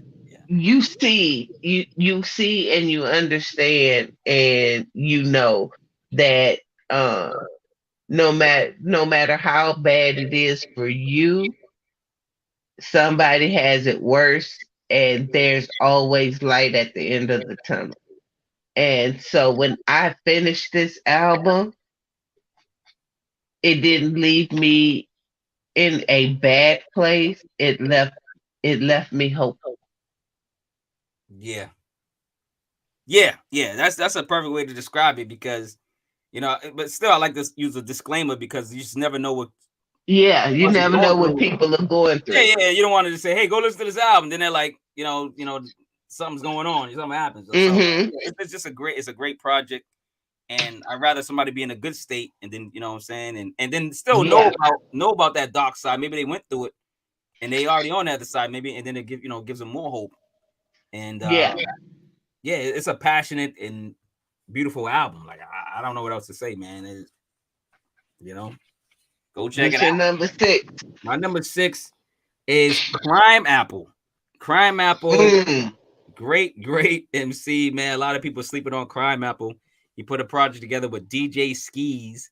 I think DJ Skis was on my list. I think for producer of the year. Maybe it was another candidate or something. I know I've mentioned DJ Skis before, but we're going to New mhm. Jersey for Crime Apple. We're going to Brooklyn for DJ Skis. They put out an album called Breakfast and Radic. Breakfast and Radic, and it's spelled HRIDEC. Um, great project. This was his ninth full album. Crime Apple is doing work, man. Yeah. Doing justice, just doing great work, man. Like Hmm. I really haven't heard a bad album from Crime Apple either.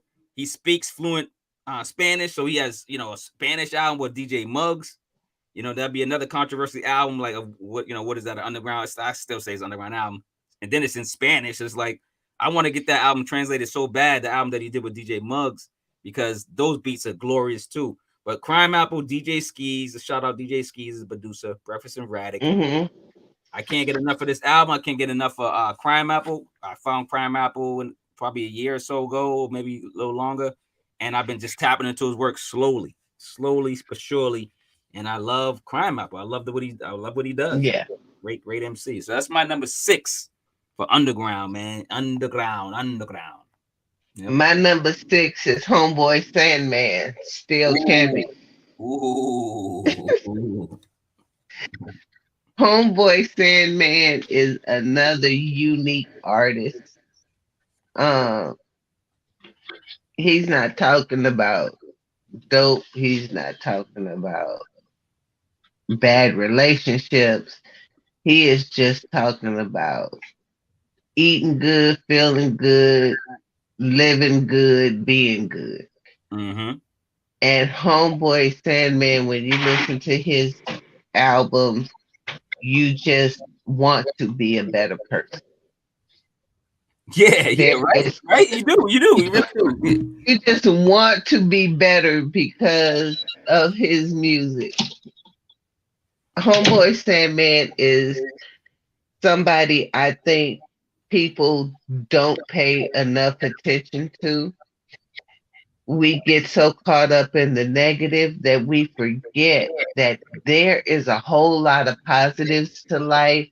And Homeboy Sandman has this way of bringing it through hip hop that the beats are dope, the lyrics are fire, Yep. his wordplay is ridiculous.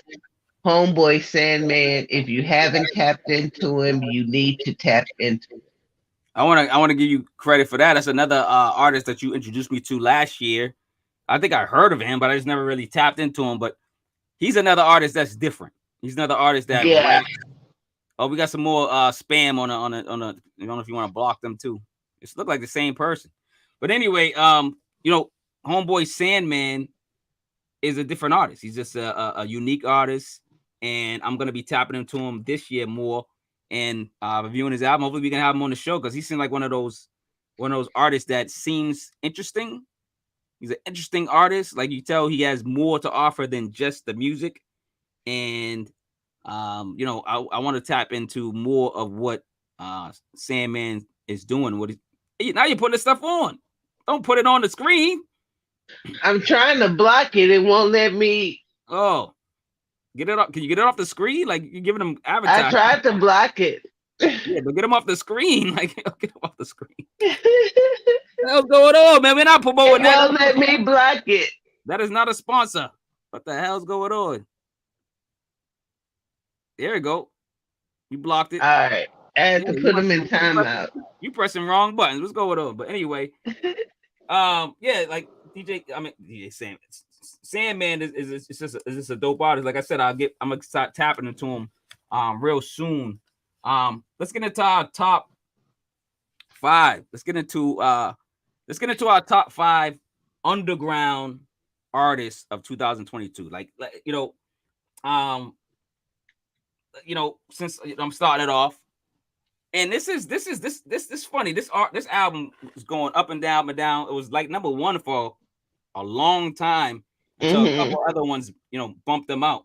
But we're going to for the producer, we're going to Montreal. For the artist, we're going to Detroit, Michigan. It's Nicholas Craven and Boldy James. Fair Exchange, No Robbery. Came out September 30th, 2022.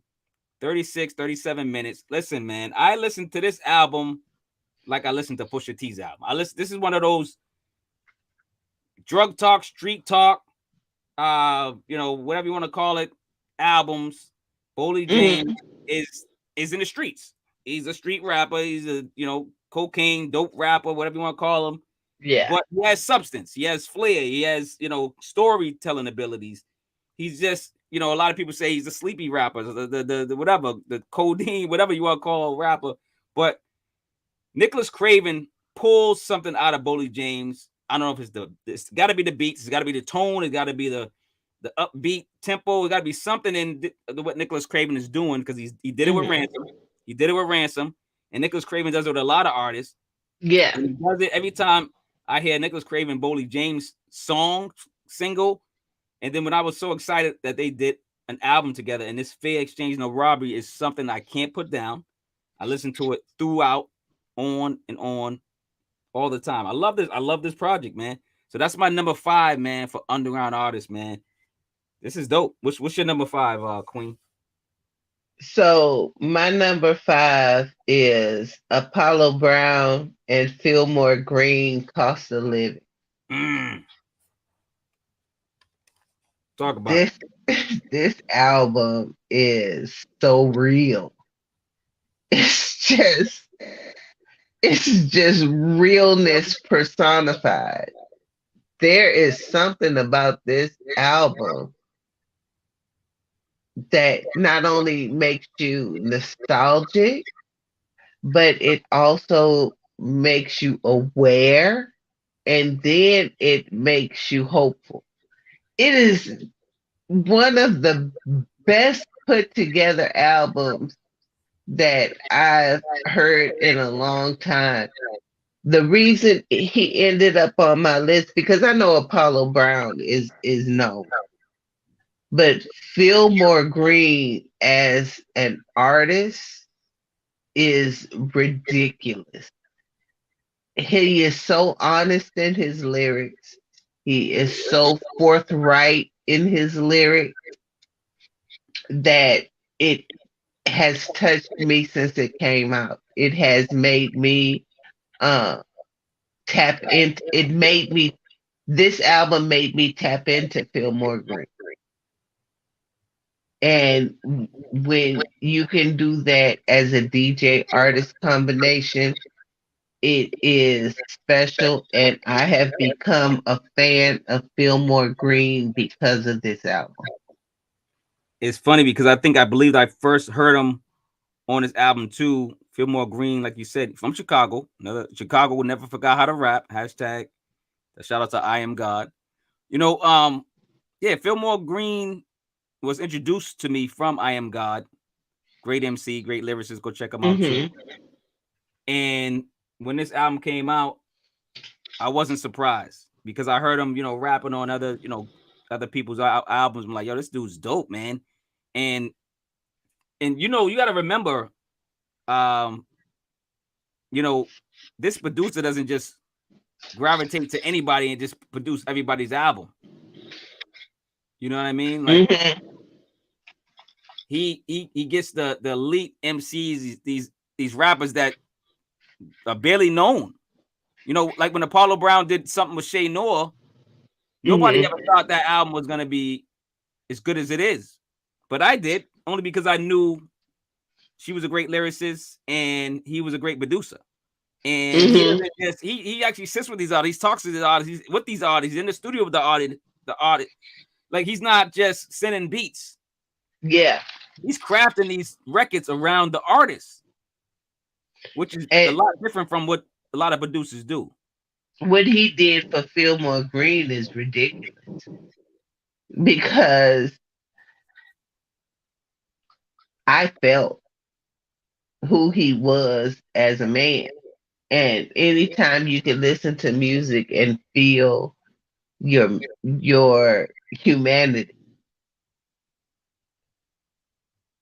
that is special. And it made me tap into Fillmore Green. It made me a fan of Fillmore Green. So yeah, Apollo Brown and Fillmore Green, Cost of Living. That is my number five. Not to keep speaking on Fillmore Green and that album, Paulo Brown. Shout out to Paulo Brown too. I'm in love with Paulo Brown's sound. So Yeah. I'm partly biased. The one I'm that album should have been on my top 10, but I think I created my list, all my lists before this album dropped, and I was kind of like, should I put it on there? Great album, great project. Just Hopefully cheat like me. yeah, no, Just cheat yeah, like yeah. I could put it on number 10. Maybe that's my number 10. You know what I'm saying? Maybe just cheat like me. maybe Shear's number 10. Shear's number 10 with Jamal Johnson. I don't know. You know what I'm saying? But it's a great project. I could see, why not, right? Yeah. But yeah, that album's magnificent. You know what I'm saying? But let's go to my number 4. Get this countdown going. We're going to Dallas, Texas, man. Another artist that you introduced me to, Rakim Al-Jabbar and DJ Menace put together an album called Ill Dallas. Ill Dallas. It came out March 21st, 2022, 32 minutes, 10 seconds. On other podcast, the THHC podcast, we interviewed this artist, Rakim Al-Jabbar. We didn't get to talk to DJ Menace, but he did the whole project. Ill Dallas is an incredible project. Y'all go check out that interview on my channel. Now, like again, I'd like to thank you, SP, for introducing me to some of these incredible artists. This album, I didn't put down either. 9 songs. You know what? Classic. Hip hop classic. Rakim Al-Jabbar, DJ Menace, Ill Dallas, classic hip hop album. If y'all want Exactly. to fight in the comments, let's fight in the comments. This is a classic, incredible project. I love it. I love it. Number four. So I'll talk about it later. Okay, so let's go. Let's go. Yeah, what you at? We at 4? So my number 4 is Ransom, No Rest for the Wicked. Mm. The reason it's my number 4 is Ransom made an album, a cohesive, undeniable album. Um, there's something about this album that it made me kind of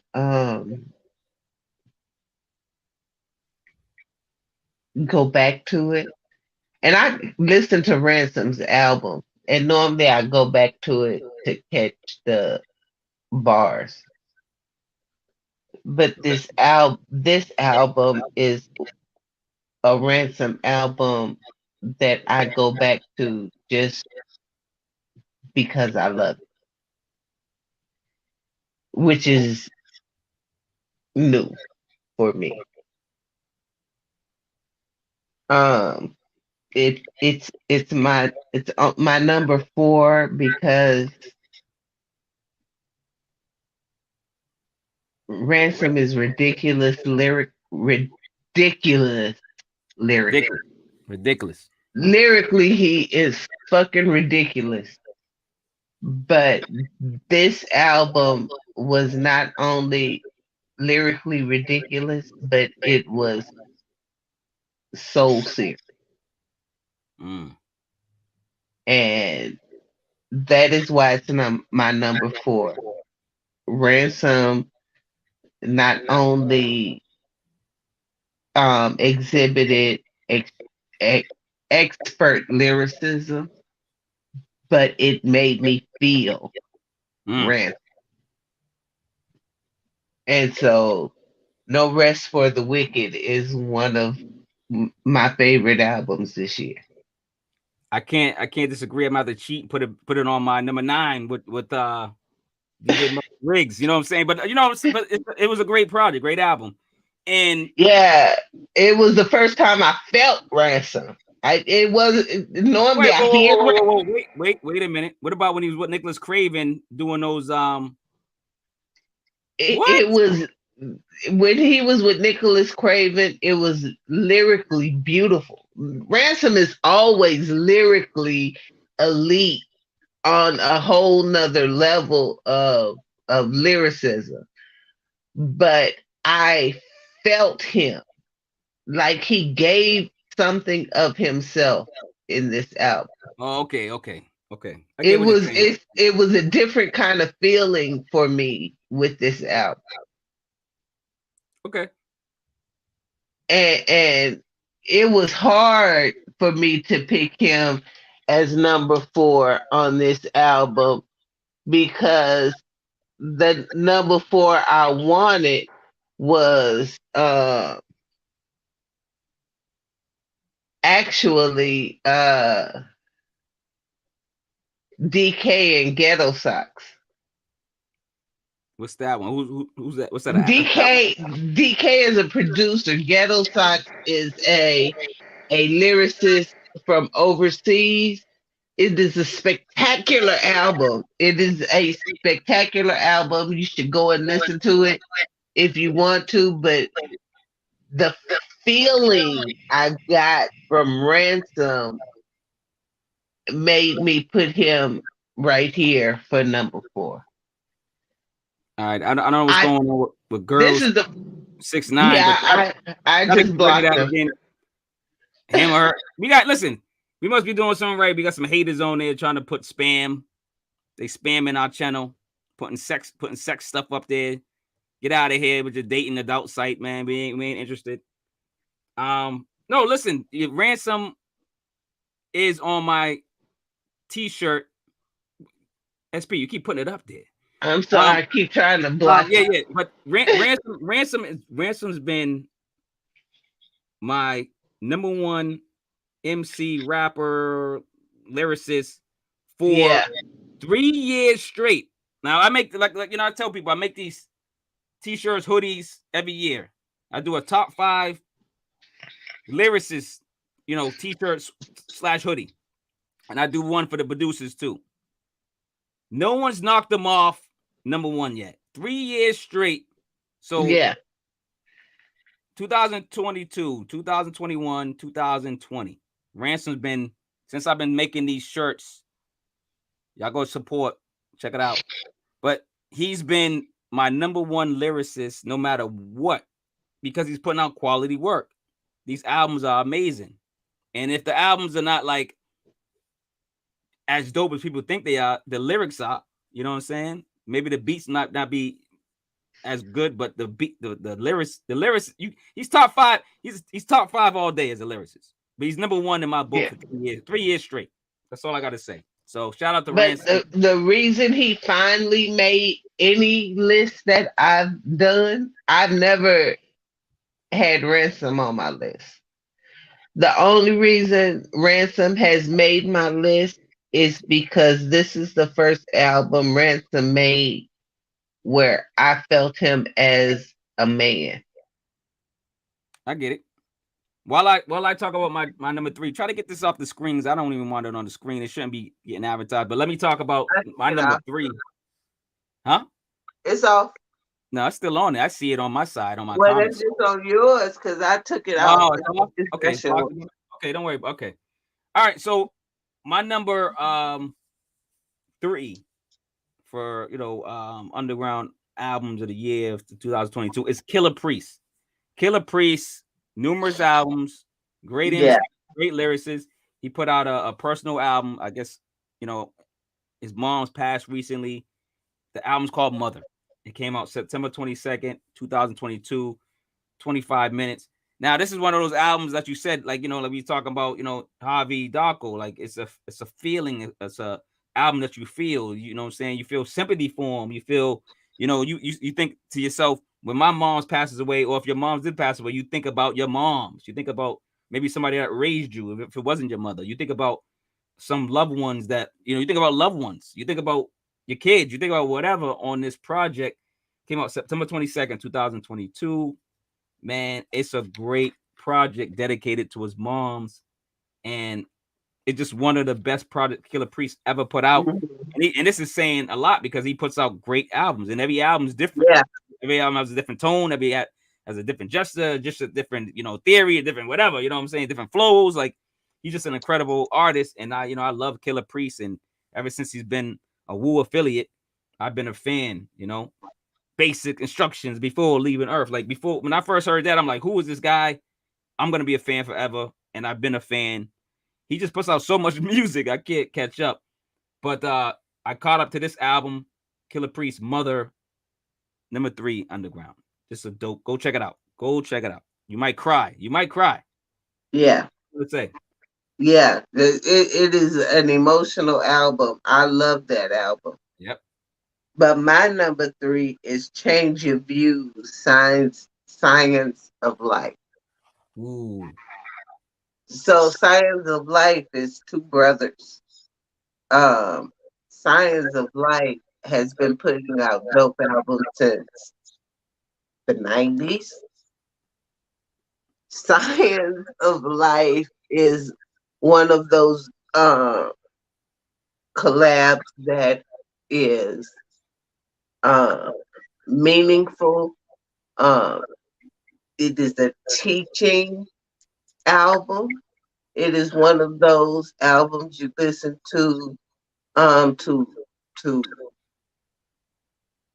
catch gems. It's so full of gems and just ways of seeing the world and even investing and speaking and living and talking and existing. Science of Life is one of those kind of groups that makes you want to be a better you. And Change Your Views is one of those albums that changes your views.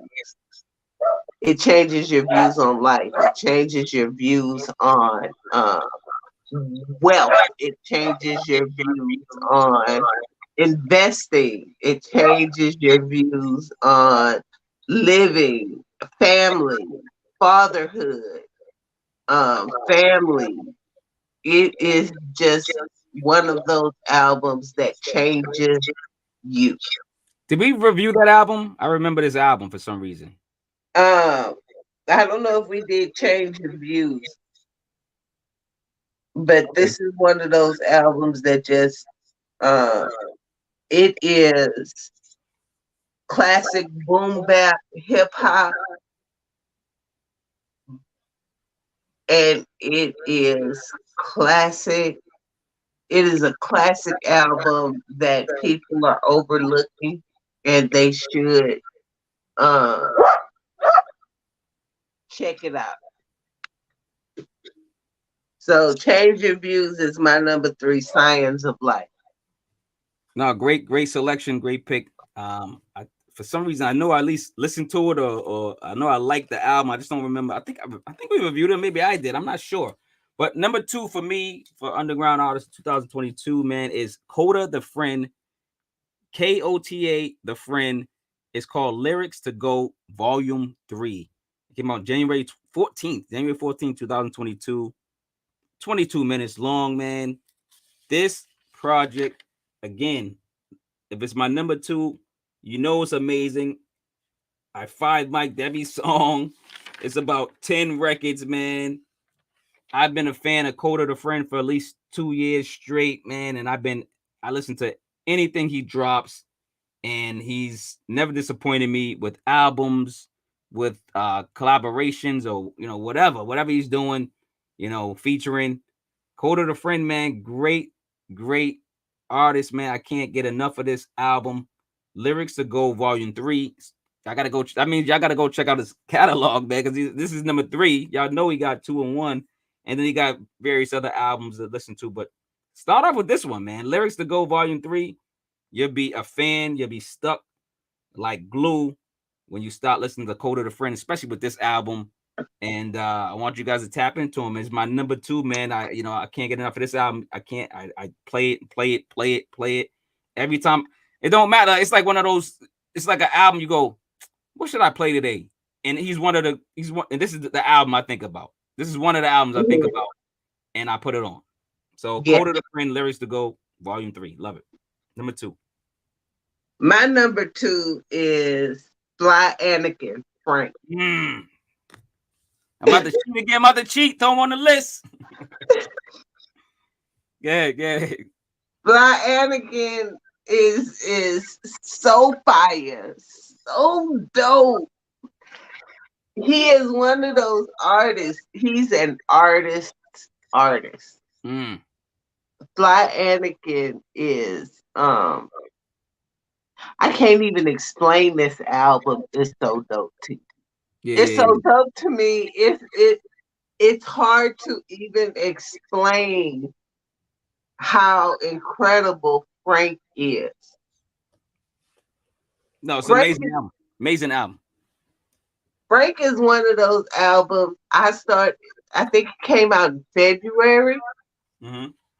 There hasn't been a day that I have missed playing this album. I have not missed one day playing this album. Mm-hmm. Normally you can be like, okay, I'm going to skip this album. But for me, Frank is one of those albums you don't skip. Nope. And there is not a skip on this album. And it is a long album.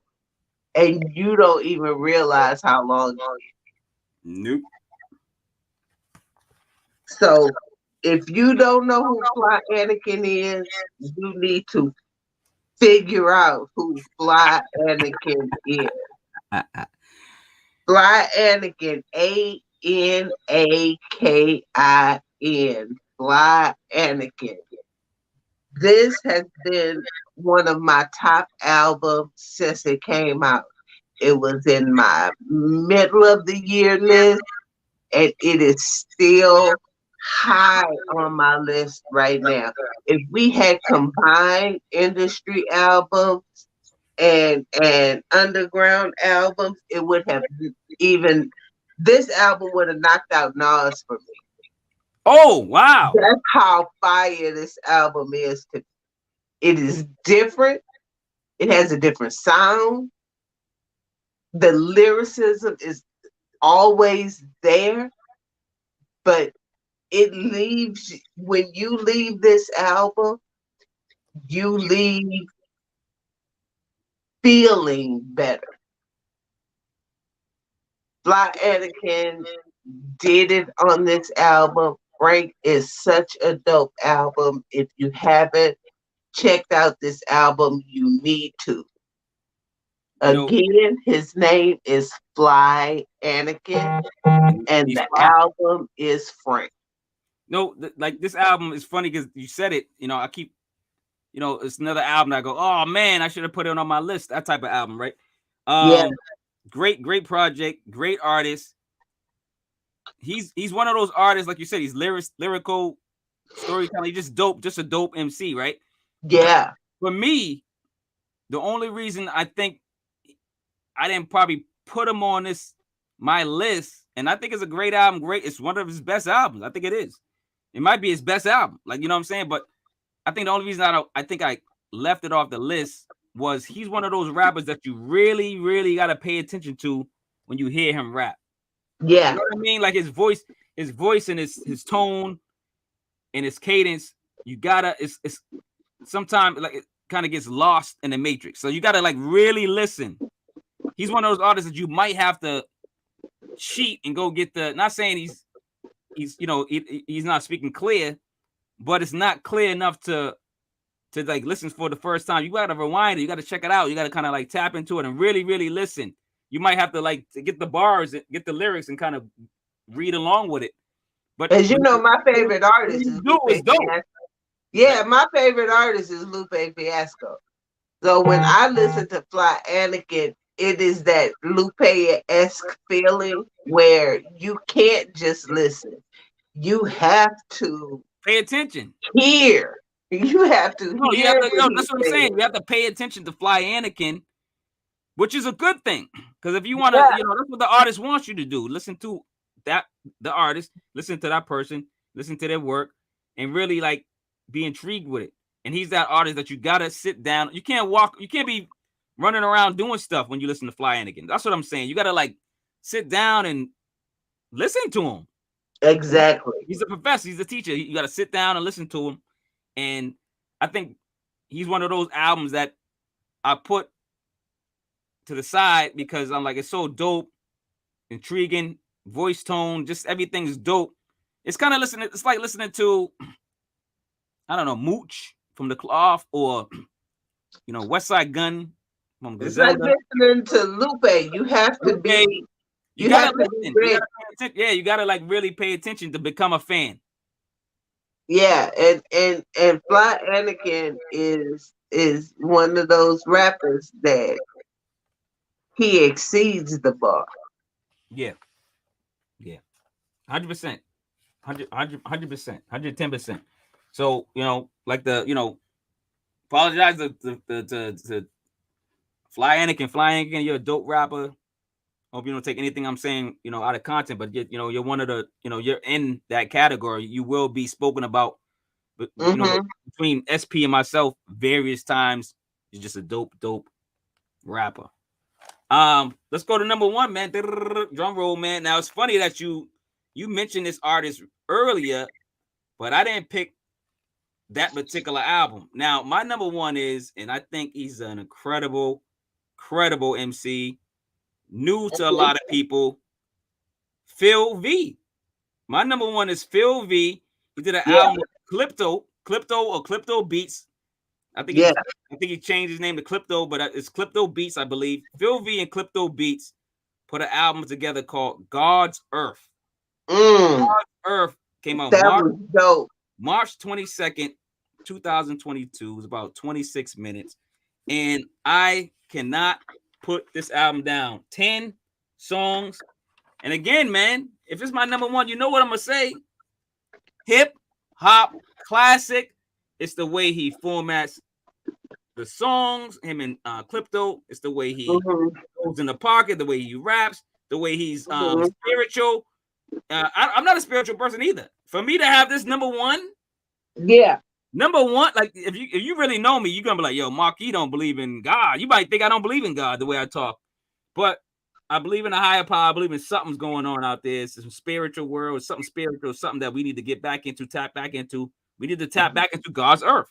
And what Phil V, how I relate to him is because he's speaking on things that not just biblical. He's speaking about life and speaking about spiritual life and speaking about being on earth and getting back to our roots and getting back to the earth, touching the earth with our feet, getting back to our brains, using 100% of Yeah. our brains. He's talking about a lot of these aspects in life that we need to get back. He's talking about love and things that are important. And the whole album's fire. So Phil V, man, if you're listening, man, I hope you are, man. Phil V, man, number one album. Number one, you know what I'm saying? Album of the underground, man. Phil V, Clipto, God's Earth. Yeah. I know he's still working with Clipto Beats, and I can't wait for more and more and more. And this is a great project, man. It don't matter, like it seems like don't matter what producer. He works with certain producers. I think at least 2 or 3 of them that Hmm. he's working with. But they never fail with Phil V. And he does a lot of production too. He's starting to do, his YouTube starting to jump off. So y'all go check him out on YouTube.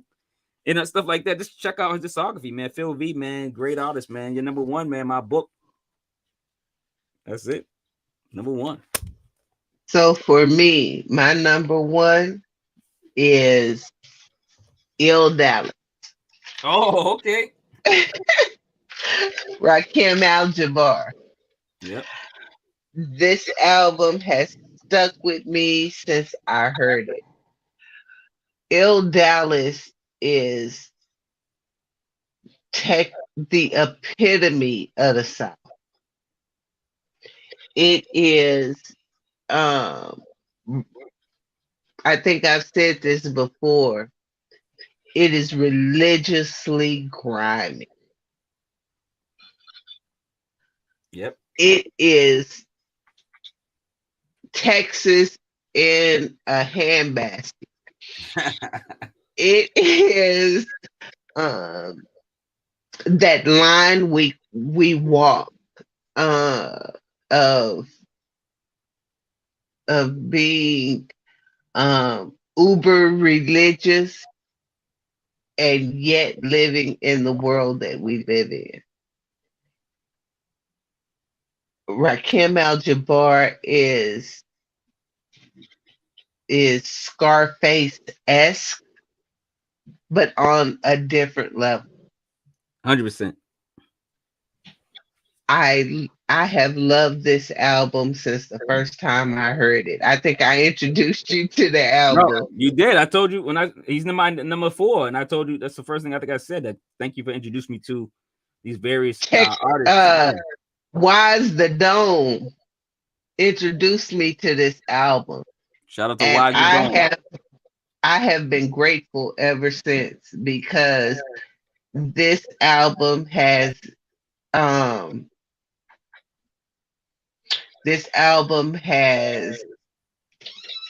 identified my entire youth, because there is a lot of times you teeter on right and wrong, on doing the right thing and walking that line. And he kept me on the right side of the line. 100%. 100%. Because it is so easy to get money, but it's not as easy to be right and get money. Or to keep it when you get it. Or just to do right to get money Exactly. You're is going the right not path. always the easiest thing in the world. Yeah. And if you grew up in the hood, you know how easy it is to get money. You can always get money. Getting money is the easiest thing in the world to do when you're in the hood. The hard thing is getting money the right way and um not jeopardizing who you are as an individual or who you are as a human being. And Ill Dallas really shows you not only how easy it is, but how hard it is to combat it and how hard it is to walk a straight line um and find your way n- not only legally but righteous. No, it reminds me, of somebody, I don't know who quoted it, but they say it's easier to frown than to smile. So yeah, it's easier to do something bad than good. You know what I'm saying? That's why a lot of people love negative press, negative news. You know what I noticed on both lists? My number 4 was your number 1. So like my number 4, Yeah. Sampa the Great was your number 1, and then like my number 4 on the underground, Rakim Al-Jabbar El Dallas was your number 1 for the underground in 2022. So that's dope, man. That be they at least made the our both like our 4, like they made the top 5, our 5. So these, like I said, this is a great list. Let me quote my top 10, and I'll let you quote your top 10. So top 10 underground artists albums of 2022, which basically is from November 2021 to to wait, no, yeah, no, to December 2021 to November 2022. Let me get that clear. But top 10, so my top 10 in order is number 10 is Jamal Johnson. Jamal Johnson presents the Soulful Sinners. Number 10, number 9, DJ Muggs Riggs. It's called Gold. Number 8 is Scale Beats. It's called That's Not My Skeleton. Number 7 is Harvey Darko. It's called 111. Number 6 is Crime Apple, DJ Skis, Breakfast in Radic. Number 5 is Nicholas Craven, Boley James, Fair Exchange, No Robbery. Number 4, Rakim Al-Jabbar, Il Dallas. Number 3, Killer Priest, Mother. Number 2, Coda the Friend, Lyrics to Go, Volume 3. And number 1, Phil V, Clipto Beats, God's Earth, man. What's your top 10 in order for? So my top 10 is Know It All Music Saved Me 2 slash Atticos Paj Malik. My number 9 was Phil V, The Calling. My number 8 was What Up Vern, I Don't Mind. My number 7 was Javi Darko slash Scale Beat. Harvey Darko 111 at slash Scale Beat. That's Not My Skeleton. Number 7. My number 6 was Homeboy Sandman, Still Champion. My number 5 was Apollo Brown and Fillmore Green, Cost of Living. My number 4 was Ransom, No Rest for the Wicked. My number 3 was Change Your Views, Signs of Life. My number 2 was Fly Anakin Frank. And my number 1 was Ill Dallas, Rakim Al Jabbar. And if you don't know Rakim Al Jabbar, you need to find out who the hell he is. Thank you. Thank you. Uh, But I can't say all these enough. artists, but follow everybody we mentioned, even if it's industry. If you never heard of these industry Yeah, albums, listen, follow them, get the albums, listen to the albums. It's so easy to listen to them on digital platforms. But these underground artists is more important. Our underground list is more important than industry only because they're just more special to us and they just more feel good albums. So yeah, listen to these, tap into all these albums we're talking about, all these artists, tap into all the discographies, man. Get into them, man. Get into them like we are. You know what I mean? They just make great music. They're great artists.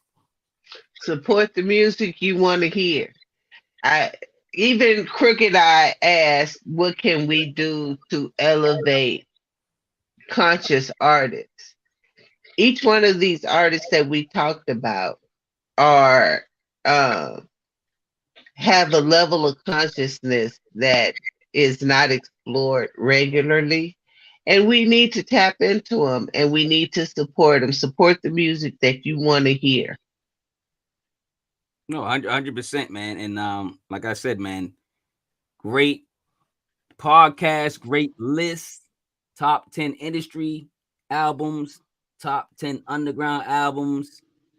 Man, the Formula podcast, is blossoming. I enjoy doing this with you, SP. I love breaking down the music, talking about these artists and giving them shine. And it's just something I'm passionate about, something I love. And I can't get enough of it, man. I love this music. I love this genre of music. Hip hop turns 50 this year in August. So we got a lot to celebrate this year. 51. No, it's 50. It turns 50 It's this year. 50. I'm 50. I forgot 50. hip hop is younger than me. Yeah, hip hop turns 50 in August. Yeah. So yeah, we got a lot to celebrate this year. This is a great year. Matter of fact, let's celebrate. De La Soul is going to be finally putting out their all their albums on digital platforms on, I think, March 3rd or March 6th, but early March. So let's celebrate De La Soul for finally they're supposed to put it out last year, but whatever. But And they get paid for it. They'll get paid for it. And they get paid for it. That's Tommy Boy. And they get paid for it now. So they got their catalog back. I'm happy for De La Soul. De La Soul is one of my favorite rap groups. It's funny because I was going to stop reviewing their albums until I heard the controversy, and I stopped. So I didn't give them no time because I didn't want nobody to listen to their albums, so they won't get paid. So now they will get paid when it's played after March of 2023. So shout out to De La Soul, one of my favorite hip hop groups. So we're gonna celebrate De La Soul this year. Hip hop turns 50 this year. You know what I'm saying? This is a good year for hip hop. It's gonna be a great year for hip hop. Already. And don't forget, hip hop is more than just music. It's mind, body, and spirit. It's a culture. It is who you are. You should pass it down and pass it down with the elements and don't skimp on the criteria because hip hop is only as good as we make it. Yeah. And I think hip hop's in a good place. It's been in a good place for a good 4 or 5 years. If you're really following good music, and you need to follow the Formula podcast, you need to follow SP and me. You need to follow the THHC podcast, which is behind me. I got a little board, that we talk about hip hop. And we get hip hop artists on there, producers, whoever, and we break down their albums. Like this is stuff that is passionate for us, and hopefully it's passionate for you. Because if you're in this game and you're in it for the wrong reasons, step out quietly, man. I ain't want to mention no names, but yeah, this is hip hop. It's about to be 50 years old. I'm proud of it. I'm a part of it. I am hip hop. I am hip hop. THHC is about the music. The Formula is about your life. It's about the culture. It's about finding who you are and making hip hop better because you are involved mind, body, and spirit. Yeah. Don't just limit it to the music. This is our culture. This is who we are. This is not what we do. This is who we are. And just to go off that, hip hop is the culture. My podcast, that you join is also the part of the culture. Like the board behind me, that's what I made the board for. It's culture. You got the podcast on there. I sell merch. That's part of the culture. Real estate is part of the culture. Making part of the culture. Homes, REITs is a digital platforms Yeah. for housing. You know what I'm saying? Like, I want people to get into this stuff because I'm into it. If you want to know anything about this stuff, let me know. Tap into it. I will let you know. Author, I'm an author now. I'm a brand new author. My first book was published Already. a week ago. You guys, it's starting to sell, it's selling, and you know, I want to promote that. And It's it's called, fire. Don't forget that it's fire. It's not just selling, it's fire right it's there. called The Bears Chronicles Volume One, and and shout out to Frank. Frank did the cover. You know, with a little bit of my suggestions. Yeah. Fire cover, Frank. Dope, dope, dope. Frank True Morgan on Twitter. Yep. Frank True Morgan on Instagram. Frank Morgan on Facebook. Go check out Check the him book, out. and check out True Vine Publishing, Black owned publishing company. If you want to get your book published, True Vine Publishing. I like to shout out them too for doing my first book. I sent out my first copy signed, and people gonna love them. People gonna go crazy because what I sign. Every book's gonna get signed personally with a personal message. If I have a relationship with you, if I don't, I'm still gonna give you a lovely note. And thanks for the support. Appreciate it. Thanks for the feedback. Already. Support the book. Support the book. And personal shout out to Skip the Kid, Furious Styles, uh, my beat guy. Your beat guy. He got a long name. He got a long name. I don't even know your beat guy. You got me. Uh, uh, uh, That's why I wasn't drinking wine. yeah. Well, I need a plug to Bully Bourbon. Yeah, they better support us. They better, you get that off the screen, man. Bully Bourbon. You need to call them so we get sponsored. How about that? No, I'll be sipping that too if they sponsor us. Anybody that wants to sponsor and the a special shout out to I Am God. I Am God is one of those MCs who not only supports, but he is demonstrative in his support. So is Skip the Kid. So is damn, my brain went on pause. See, this is why you shouldn't drink in podcasts. That's why I drink water when I do podcasts. I don't, I have a clear head. You know what I'm saying? It's business. This is business, SP. We can drink later. But now we got to do both on the live. On the live, it's a free for all. Not for me, man. Not for me. For me, it is. Shout out to for Rakim Al-Jabbar. Rakim Al-Jabbar, you don't know how much you have touched and actually changed who I am. You are my number one MC, and you are my number one for a reason. Facts. I want to shout out. We gotta, of course, when people see this interview, probably will be out. I want to shout out Z-Man. He's an artist. He got an album called Animal Slavery. I want y'all to go check out Animal Slavery, and then go check out the podcast on the THHC podcast, the breakdown and the interview with the artist. His name is Z-Man, Z-Man, and his album's called Animal Slavery. Great project, great album. Oh, ridiculous. Tap into it. Tap into it. Oh, and shout out to Randy Sconiers. Randy Sconiers is a therapist. Go check him out. He uses hip hop in his therapy. If you are looking for healing, go and check out Randy Sconiers. He is dope. Go check out Elize. Elize does artwork that's ridiculous. Frank True Morgan does artwork that's ridiculous. confused art, does artwork that's ridiculous. And my who is your alternates?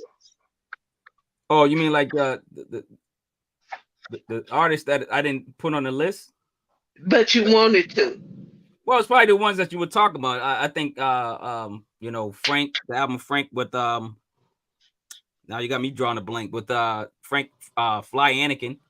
That was a great project that should have been on my list. Phil Green, and that album should have been, with Apollo Brown. That should have been Mhm. on my playlist, or well, it's on my playlist. That should have been on my list. There's a lot of them, man. I would have to get my list out. I have to find the list of the people I had on the side. But yeah, there's so many great albums that came out. Industry, well, not I would say not really industry, but at least underground. My underground list was so tough to put together because there was so many magnificent projects, and I couldn't decipher. I could decipher the five because I know those are the ones I'm in rotation every day. But not every day, but you know what I mean, mostly. And Yeah. the 10 to 6 was a mix up. It was a mixed bag, and I just kept going back and forth, putting people on, putting people off. But then I said, man, I gotta stick to my gut, and those 10 was the gut. Those 10 was the gut, man. Yeah, so I'm just going to shout out Backwoods Sweetie. I can't wait for her whatever album she puts out this year. Um my other was Brian Shute. If you don't know who he is, check him out. He was on my altar. He was my one of my follow up. Flea Lord was one of my follow up. Oh, Flea Lord. Which album? The one he did with his crew? Yeah, Yeah, it was. I think it was. I can't remember the name of it. But you know yeah. what I mean? It just right there. Seven the Panther. Ooh. Eat a Mad Assassin. Both of them was like, right on the end, and everybody knows how sexy I find Seven the Panther's voice. I find it erotically sexy. And he didn't hit the top 10, but he's definitely in my top 15, him and Eda Madasessa. But I think the songs that moved me spiritually and got me through this year, because this was a rough year, are the ones who made my top 10. Okay. And so I can't wait to see your top 10. So if you have a top 10 list, drop it in the comments. 100%. Let me know what you've been listening to all year. This is our top 10. Yep. And go check out THHC Podcast. We are killing it over there. Oh, killing it. Marquee reviews some of the dopest albums you ever wanted to hear. Go check out THHC Podcast. Go check out his clothing line, Severely Yours. Thank you. All of these will be in the description, and we'll see you on the flip side. Anything else, Marquis? No, man. Of course, at the end of the day, I'm always thanking you. I want to thank you again for putting up with my bullshit. You know what I'm saying, and my demeanor. But at the end of the day, it's me and you. It's the passion for the craft, the culture, and I love teaming up with you, doing things. So like we have a great chemistry, and hopefully we can keep this bond going. You know what I'm saying? It makes some money. You know what I'm saying? Already, you know my philosophy, which they keep telling me I have to change. Go check out the Junior Economist. Gaisha here. She did an interview with us. It's already dropped. But you know my philosophy. I make money. Money don't make me. No, 100%. But But we all need to have a better mindset about money and the importance of leaving generational wealth. exactly. That's what I really meant. But we just need to make that bag. I'm trying to keep it short because we're getting out of here. Get All that bag right. legally. So we'll see you on the flip side. This is the formula. Subscribe to the channel, like, comment, leave us your top 10, and we'll see you on the flip side. Peace. Peace. Love over hate. Love over hate. Mm, mm, mm, mm, mm, mm, mm, mm, mm.